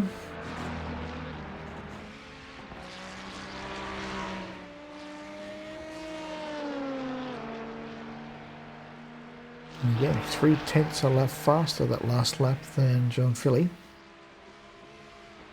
But with under 45 minutes to go in this race now, he'll need to start finding some serious pace in that car if he wants to challenge for P1. Easily makes the move around the outside of Job. And Matt Beattie in the new Albert Heijn livery. Matt been looking for a sponsor to come on board with his car all season. Finally pulling a sponsor on board.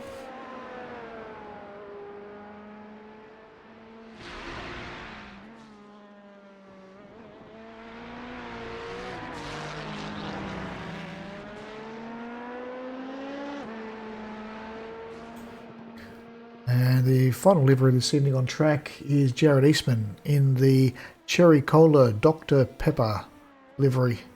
Fantastic bright red.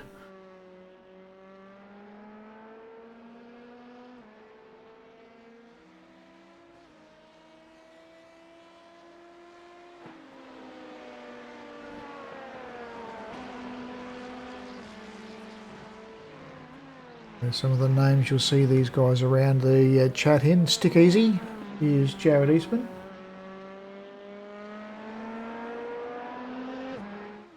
John Philly, you'll see him around as Logical Sports.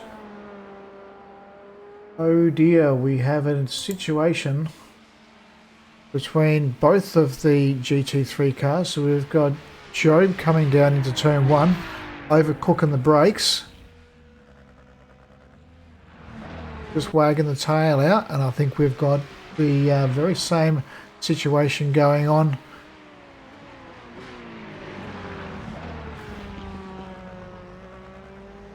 Right, so let's take it on board for both of those cars.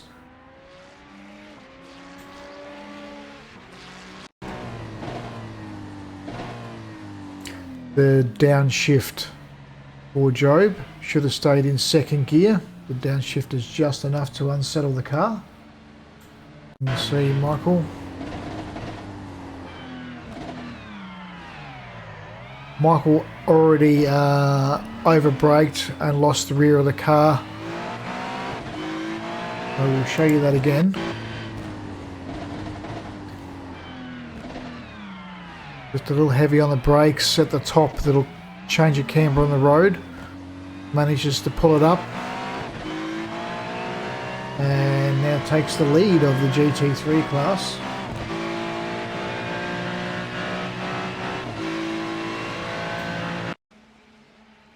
And in for his pit stop with 41 minutes to go.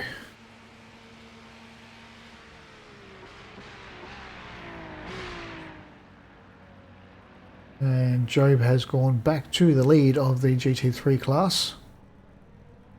And Michael going in for some fresh tyres would be my guess on that.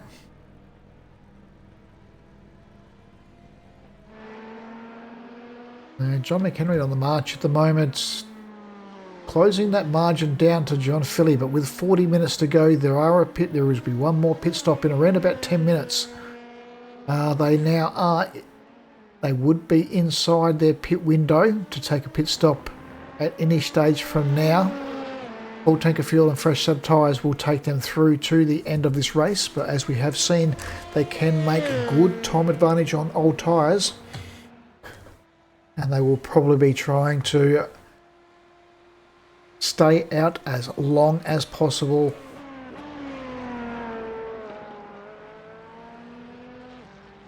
We saw some very fast times in the mid 124s prior to the previous pit stop. Michael Utley out of the pits now. He's back on track.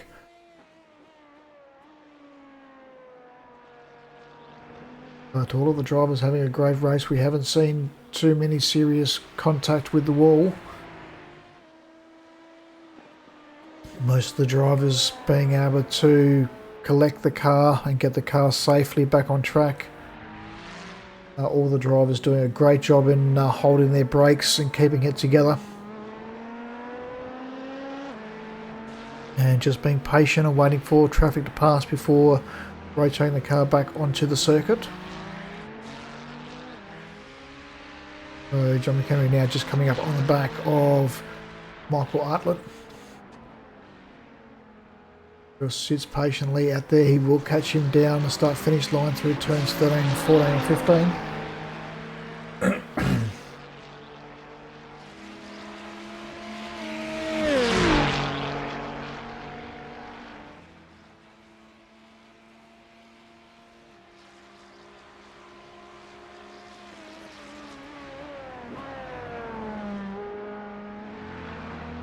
And all of the cars now are reasonably spread out around the track. John will catch up to Joe very soon. Just see the Ferrari up in front there.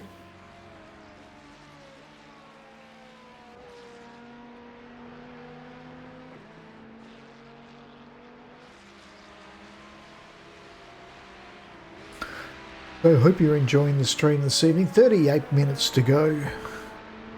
The Iracing Aussie Endurance Series.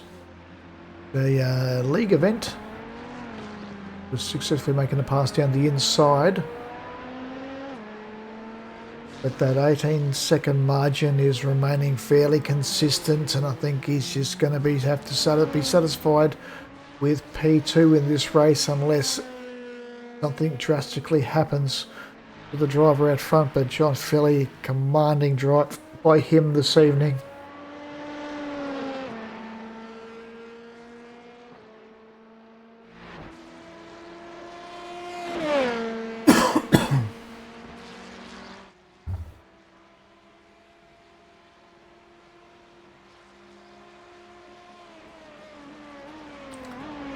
Matt Beattie having an off track.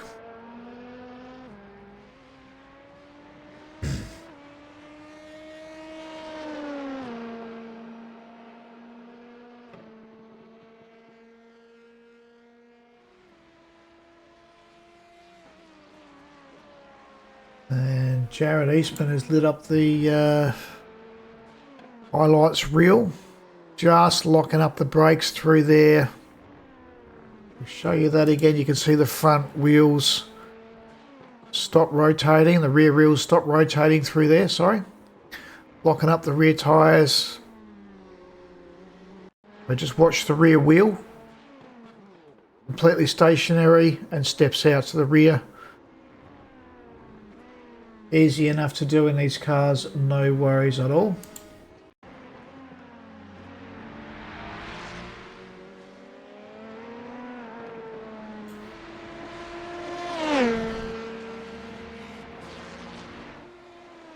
A little bit of concentration waning now towards the end of this race. 36 minutes to go. And this track on iRacing does not give it justice. The severity of the Senna S's is very, very extreme. It's a little bit like the Dipper at Bathurst. Until you've actually been there and experienced it, the games don't do it justice. Very much the same here. The elevation changes and camber changes of the track are a lot more extreme in real life than what they appear in the game. But it doesn't take away from how awesome this track is. Interlagos was originally opened on May 1940. It was named by the Italian architect who helped design the circuit. It was actually designed on the layout of Indianapolis in America. In Interlagos is named after Interlagen, which means between two lakes. And this track is located between two large lakes in a basin. In the 1920s, it was originally going to be developed as a housing estate because it had all fresh water. But unfortunately, due to the Great Depression and running out of funds, it got sold off in the mid-1930s and redeveloped to become Interlagos, later being changed to Jose Carlos Pace, named of the Brazilian F1 driver who died in a plane crash in 1977. And you'll also hear this track being referred to as Sao Paulo, being that it is in Sao Paulo region. The city of Sao Paulo is not far from this circuit, and it is also it's home to the Brazilian Grand Prix and also the Brazilian round of the MotoGP and the World Superbikes as well. It has all forms of racing here. You can check it out on YouTube. There are some fantastic footage of the touring cars, Brazilian touring cars going around this circuit. They are fender benders around here. It's almost like a dirt circuit for them. Absolutely fantastic to watch. We're riding on board at the moment with Jared Eastman sitting back in 4th in class. And 4th overall on track. The margin for the GT3 is closing down to under 4 seconds now. And Matt Beattie has taken his mandatory pit stop. And it looks like John McHenry now in pit lane.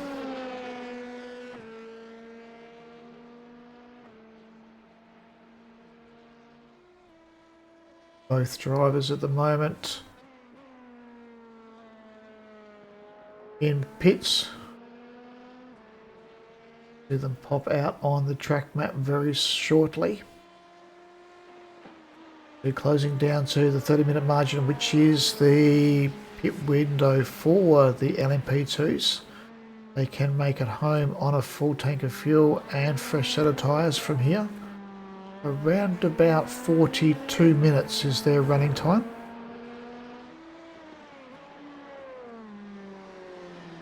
You'll see John McHenry's just popped out behind Michael Artlett, and we should very soon see Matt Beattie pop out as well.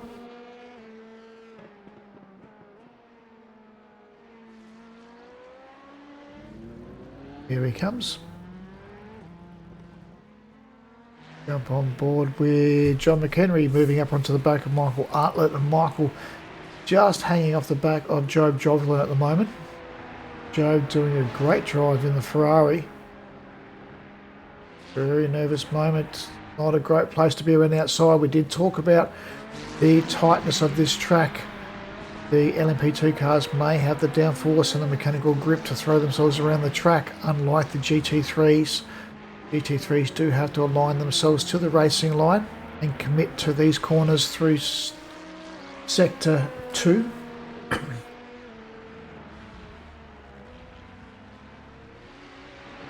Fortunately, the two drivers made it through there without any serious incident. And now onto the start-finish line, easily making a move around the outside of the Ferrari.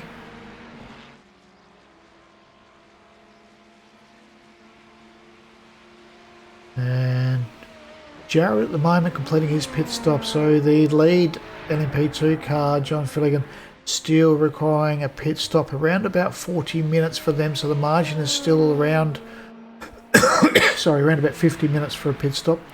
So the margin is still around that 18 to 20 seconds as John now goes in for his pit stop. So it will be a race to the line for the LMP2s. And the Elliott GT3 drivers have also completed their final pit stops, and they will be on a run for the line. The margin has stepped out to 7.3 seconds now between Job Joslin and Michael Artlett in the GT3 class. You can see those two orange dots moving around on the circuit down there.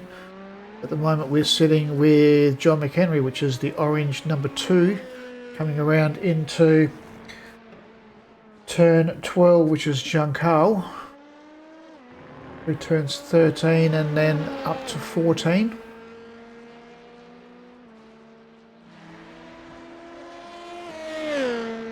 And some would say this is turn 15.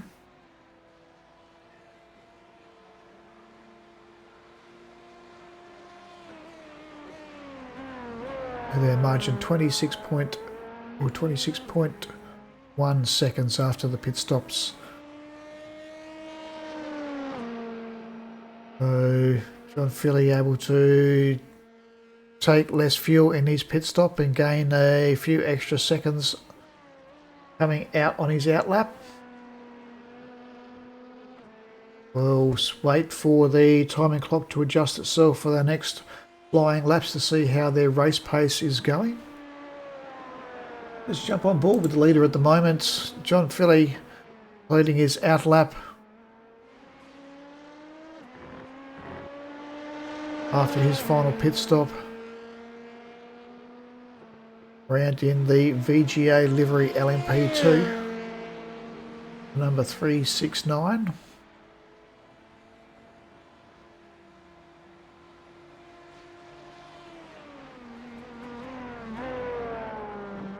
We'll jump back with Matt Beattie because he's moving up onto the back of Job.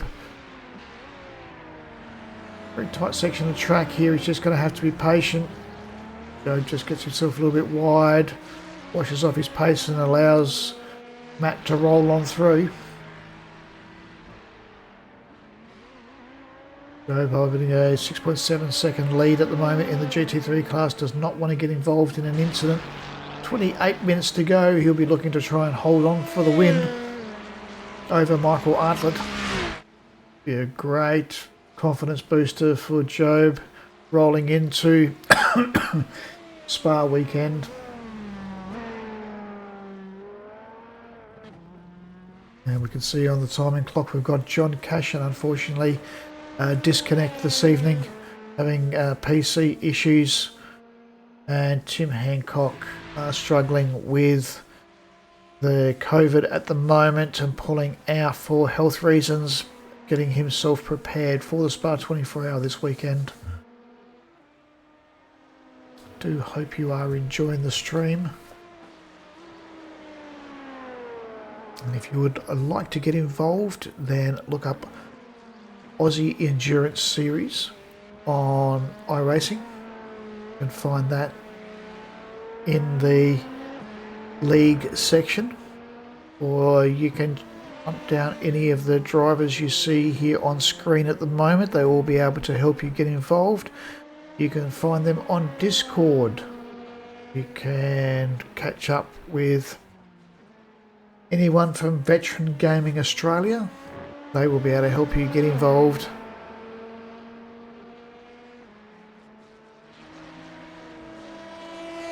And I will put a link up. We'll upload this video into YouTube, and then we will put a link up to the Discord in the YouTube channel description for the race, and you'll be able to follow that link through into the Discord for Aussie Endurance Series. As Jared Eastman has another off track, like he's had a fairly big crash. We'll go back and just quickly check that out.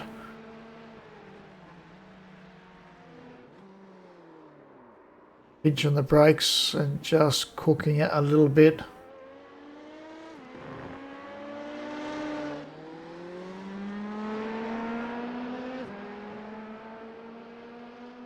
Coming around through turns 12, I think that was. Just a little bit deep on the brakes.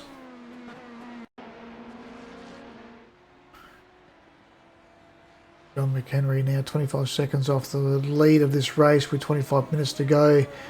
That is an unchallengeable lead at the moment. It is basically John Filligan's going to have to lose this race from here. He just needs to keep a clean head and remain focused.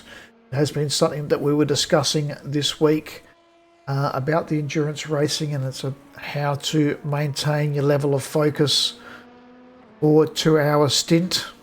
You see Michael Artlett also having some issues in the Ferrari. We'll quickly take a look. There was, where are we coming through there? Go back inside the cockpit for that one.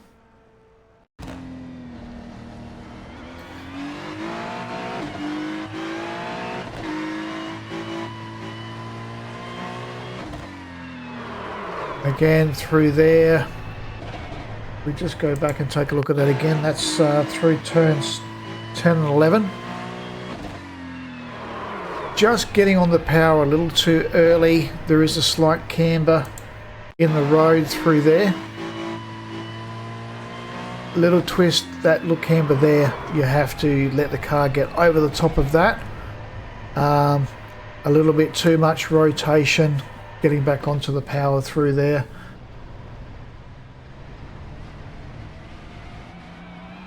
But easy to do at this time of the race.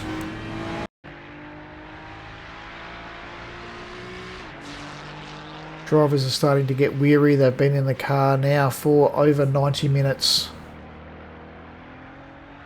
And John was talking about keeping some sweet lollies on hand to keep the sugar up, to help with the concentration. I've heard some of the guys chewing coffee beans, although caffeine at this time of night is probably not ideal. It is the big separation between a 1.5 iRacing and a 4K iRacing. is the commitment and level of concentration that they are able to maintain throughout a race.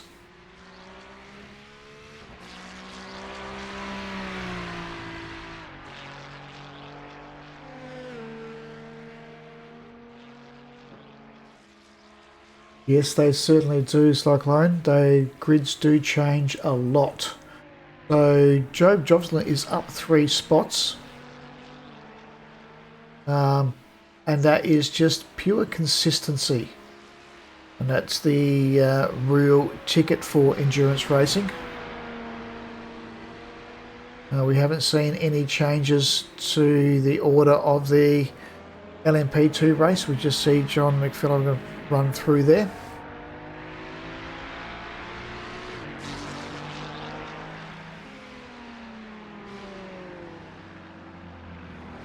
So we've got John Cashin was a disconnect. He's 53 laps down. He was not able to make it back into the race.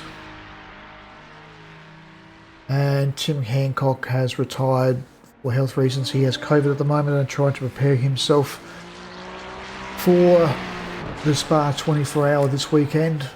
But Joe Jobson was a couple of laps down at one stage, yes. And he has remained absolutely consistent this evening, and that is the key to endurance racing. From maintaining your consistency. 21 minutes to go this evening. You've been watching Iracing's Aussie Endurance Series.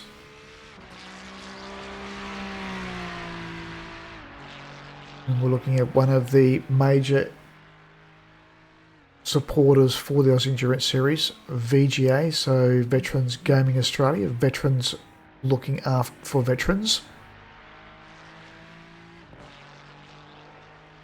So if you're a current member or a previous member of the Australian Defence Force, look these guys up. It's a great community. They've got a number of options in multiple games and gaming platforms, from PlayStation to Xbox through onto PC. They've got F1, obviously iRacing, a number of the first-person shooting games, as well as the survival games, and a great place for the veterans to hang out and speak with someone who understands and appreciates what they're going through and the challenges that they're dealing with in life. So a great group to support as well.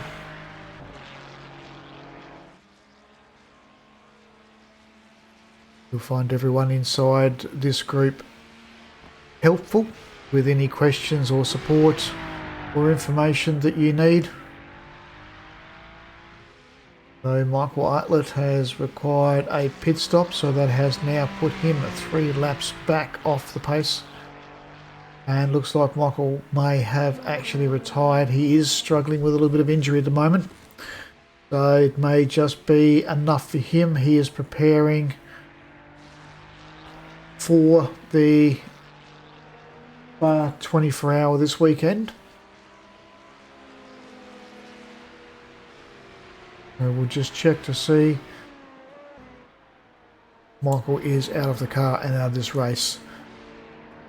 So it is now Job Jobson, the leader of the GT3 class. We've got John McPhillips at the moment commanding lead. It is his victory to lose this evening. Let's hope no commentators curse for that. And John McHenry sitting in P2 with Matt Beattie back in 3rd position, and Jared Eastman, after a incident at home, being back in the car and back around this track, sitting in 4th in class.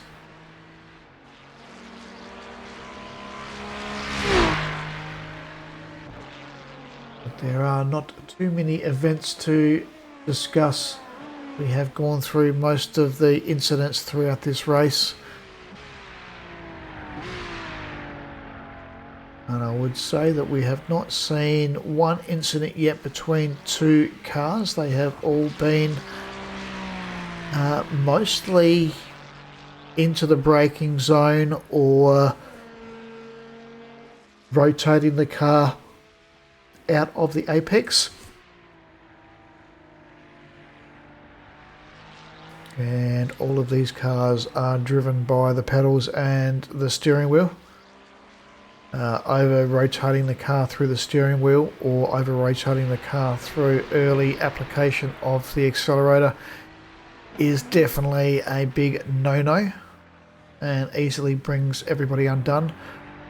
Also, the braking in iRacing, brake hard early but don't commit to more than 80% in a GT3 car, and then trail brake into the corner. You can use the braking to help the car through the corner, but it's more throttle application. So trail braking in, 50% throttle application to assist with rotating the car.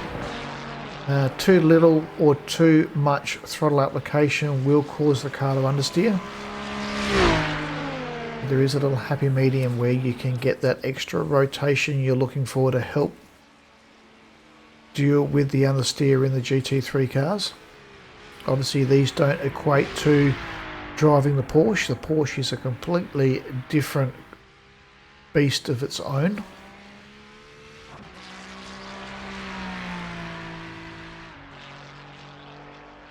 And it's 16 minutes to go and around about 10 laps left for Job to take out the checkered flag for the GT3 class.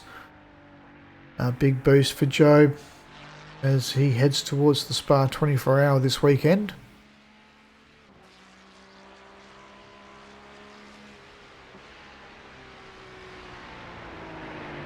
And it just goes to show that commitment and consistency goes a long way in this endurance racing. Let's jump on board with our leader at the moment, John Filligan, and he has been ultra consistent.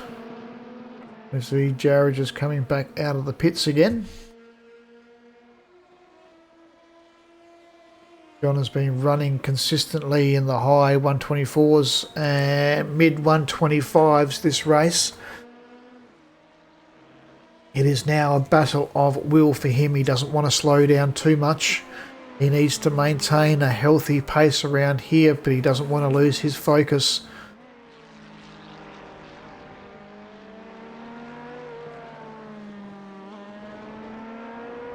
You can see good throttle application through there.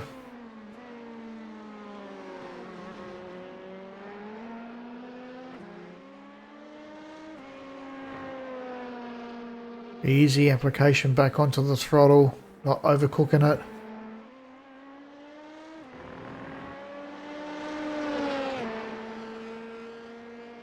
And a solid drive from John Filligan this evening. He'd be very pleased with this race this evening. Good confidence builder to bring him into Spa this weekend. I think he's driving the Ferrari with Team VGA. And I believe they're running two cars. And you will be able to check out the streams for the cars this weekend. So Illogical Sports.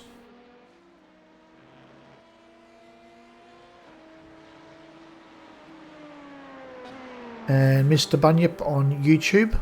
So Illogical Sports on Twitch.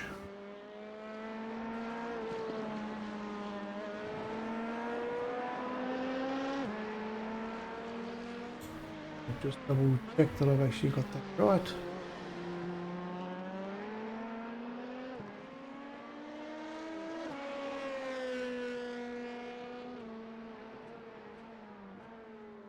Thought he was streaming this evening.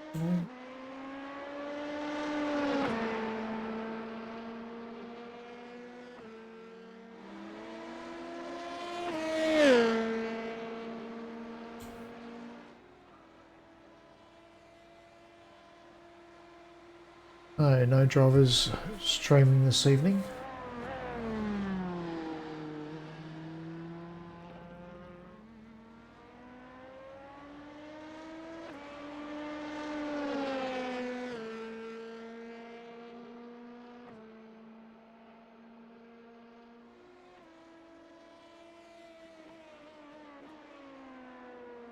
So you'll be able to follow John this weekend in the Spa 24 Hour. Look up Logical Sports on Twitch or Mr. Bunyip on YouTube.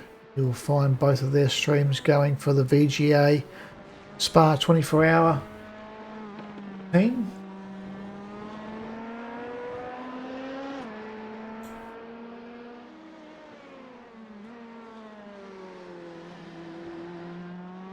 And riding the ball with John Fiddler with 12 minutes to go.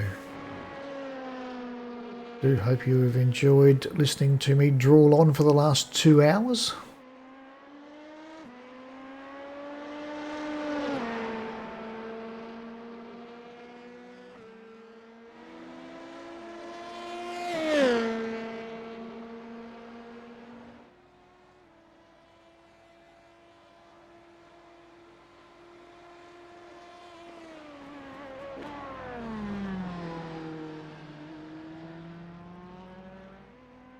It has been reasonably clean racing from all of these drivers this evening.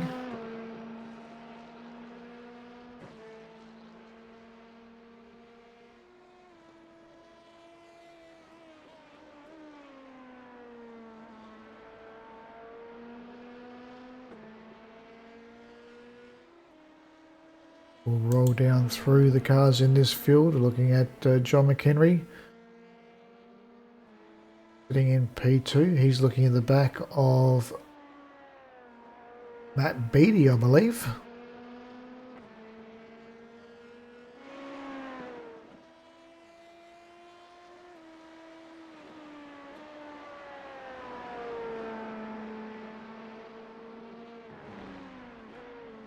John McHenry will be satisfied with a P2 position this evening.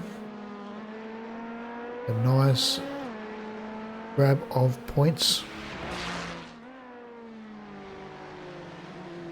It will just stretch the margin out between John Finnegan and John McHenry. I think there was only 2 or 3 points in it. So this will separate them by around about 10 or 12 points. Matt Beattie was very competitive. Job has had a little bit of an incident. Let's take a look at incident Job into turn 1. And again, we'll jump on board and take a look at that. But coming down through the gears,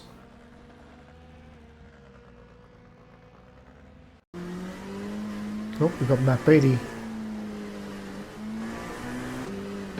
Matt Beattie getting on the power and causing the car to understeer through there.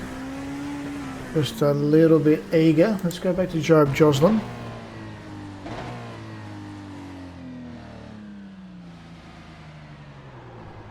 So we'll go a bit further back. The braking zone's about there. That last downshift, it should have been a little bit quicker. So we'll show you that. It should have been boom, boom, boom.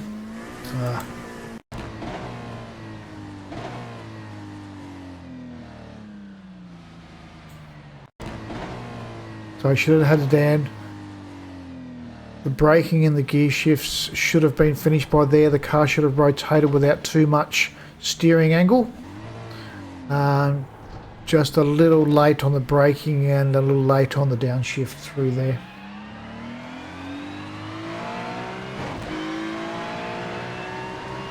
No harm done. Back to racing.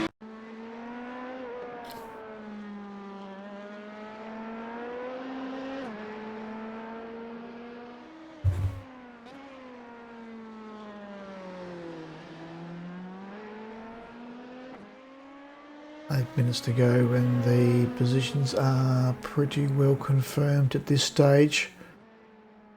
John Filligan in P1 with John McHenry in P2. Show you John Philly, start to finish, has led this entire race.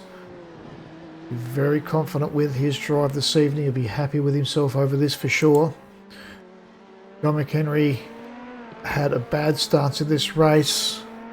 A little few setbacks, did have a big battle with Matt Beattie. But once he finally got past, he has made hay, but he's not been able to close that 18-second margin down over John Philly. He has pulled the 10 seconds back from the pit stop, but with 7 minutes to go, it still stands a 19-second margin. And then Matt Beattie having a great race at the start. Really holding on the back of John Philly. But as the tyres started to wear out and the race drew on, concentration levels, I think, were the biggest challenge for Matt this evening. Very happy to see Matt in the livery Albert Hines. He's been chasing a sponsor all season, so good to see that he has a sponsor on his car for this round.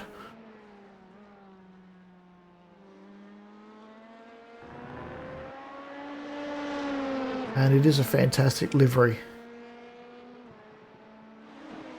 Flavour of the track. The Brazilian fruit drink, I believe it is, or fruit salad. The Albert Heijn.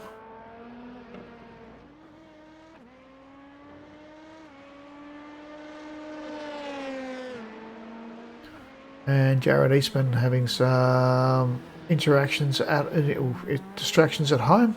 Had to step out of the rig for a bit, but jumped back in and back on track. And putting on a show for Dr. Pepper. The cherry collar livery, very bright red.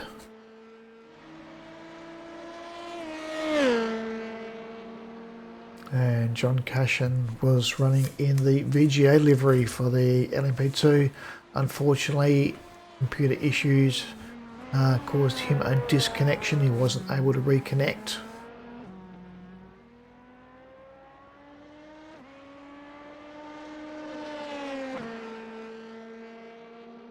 And Joe Joslin running around in the Ferrari or the VGA livery. This is a VGA red. Tell by the rims on the car, they separate the liveries by the colour of the rims.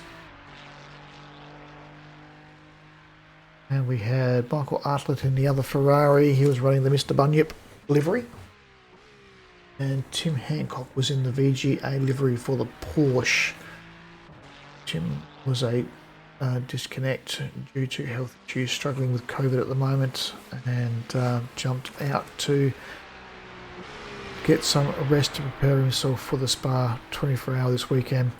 We wish everybody running in this, and everyone driving, and everyone who is involved in the Spa 24-hour this weekend, all the best. We hope you thoroughly enjoy the experience of driving in what is one of the iconic 24-hour events on the iRacing calendar. But there are a few events coming up. There is the majors, or that's the International Endurance coming up. They will be having the Le Mans 12-hour, I think it is. I don't think it's a full 24. I think it's a Le Mans 12. That'll be in August, so check out the calendars for that one. There's also the majors are running their endurance series as well. Plenty of action coming up. And Ferrari looking a little bit nervous through turn one there. Joe just needs to do the downshift a little bit earlier and settle that car down before committing to turn one.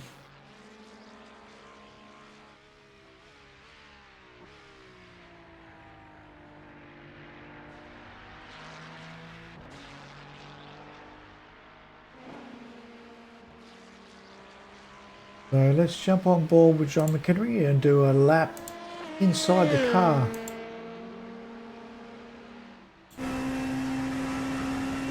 A lap around Interlagos.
And there is a lap around Interlagos looking through the front windscreen of an LMP2. I've got to say the vision through there is so much clearer than what I get out to the front of my Mustang.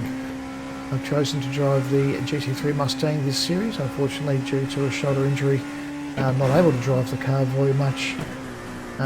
Because very much different view out the front of an LMP2 than we see from the GT3. Let's see if we can jump on board Job. We'll see what the GT3 looks like through the windscreen. This is the Ferrari.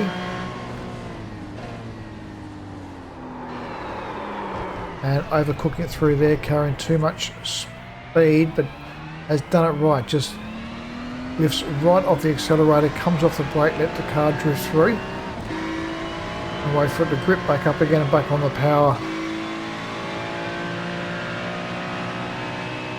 Very tricky coming through. Turn 12, the camber of the road running away from you through there. You can see they're getting down the gears much quicker. You can see the car really did grip up and allow him to turn through once it was settled down. Much better line through centre S's. Braking's around about that concrete pad to the right hand side there. And again, getting the car settled before committing to the accelerator. Binding with the understeer through there into turn 4. Just getting the car settled down, roll it through here.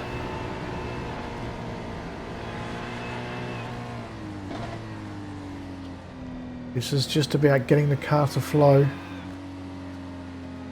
Oh, and Jared's had a couple of incidents.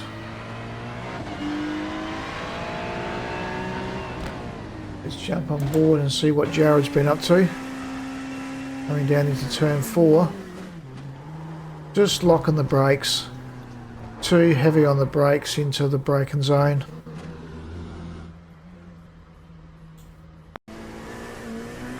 And then again, cook the tyres. Locking the brakes up. And if we take a look at the outside of the car, we'll see that he is locking up the rears. We should see the back tyres actually. Look for those back tyres. Not as much there, but the little puff of smoke did tell us. And we'll see the same thing. It's not going to give us the angle through here, but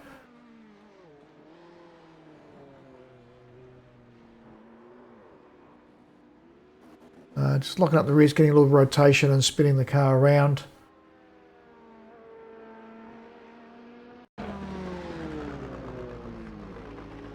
And that is the end of the race as the boys line out now for their celebrations.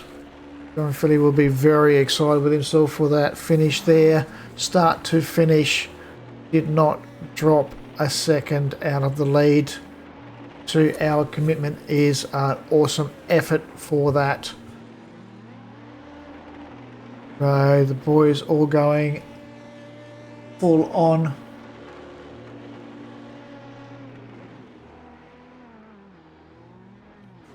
We'll go to the blimp and see whether we can pick them all up.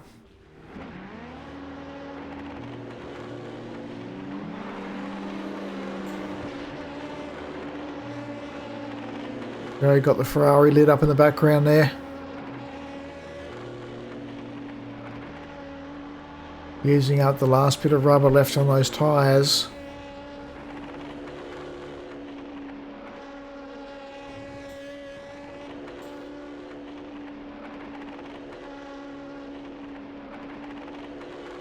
And John McHenry absolutely ecstatic with his P2. And just showing us he had plenty of rubber left on the back of that car at the end of that race.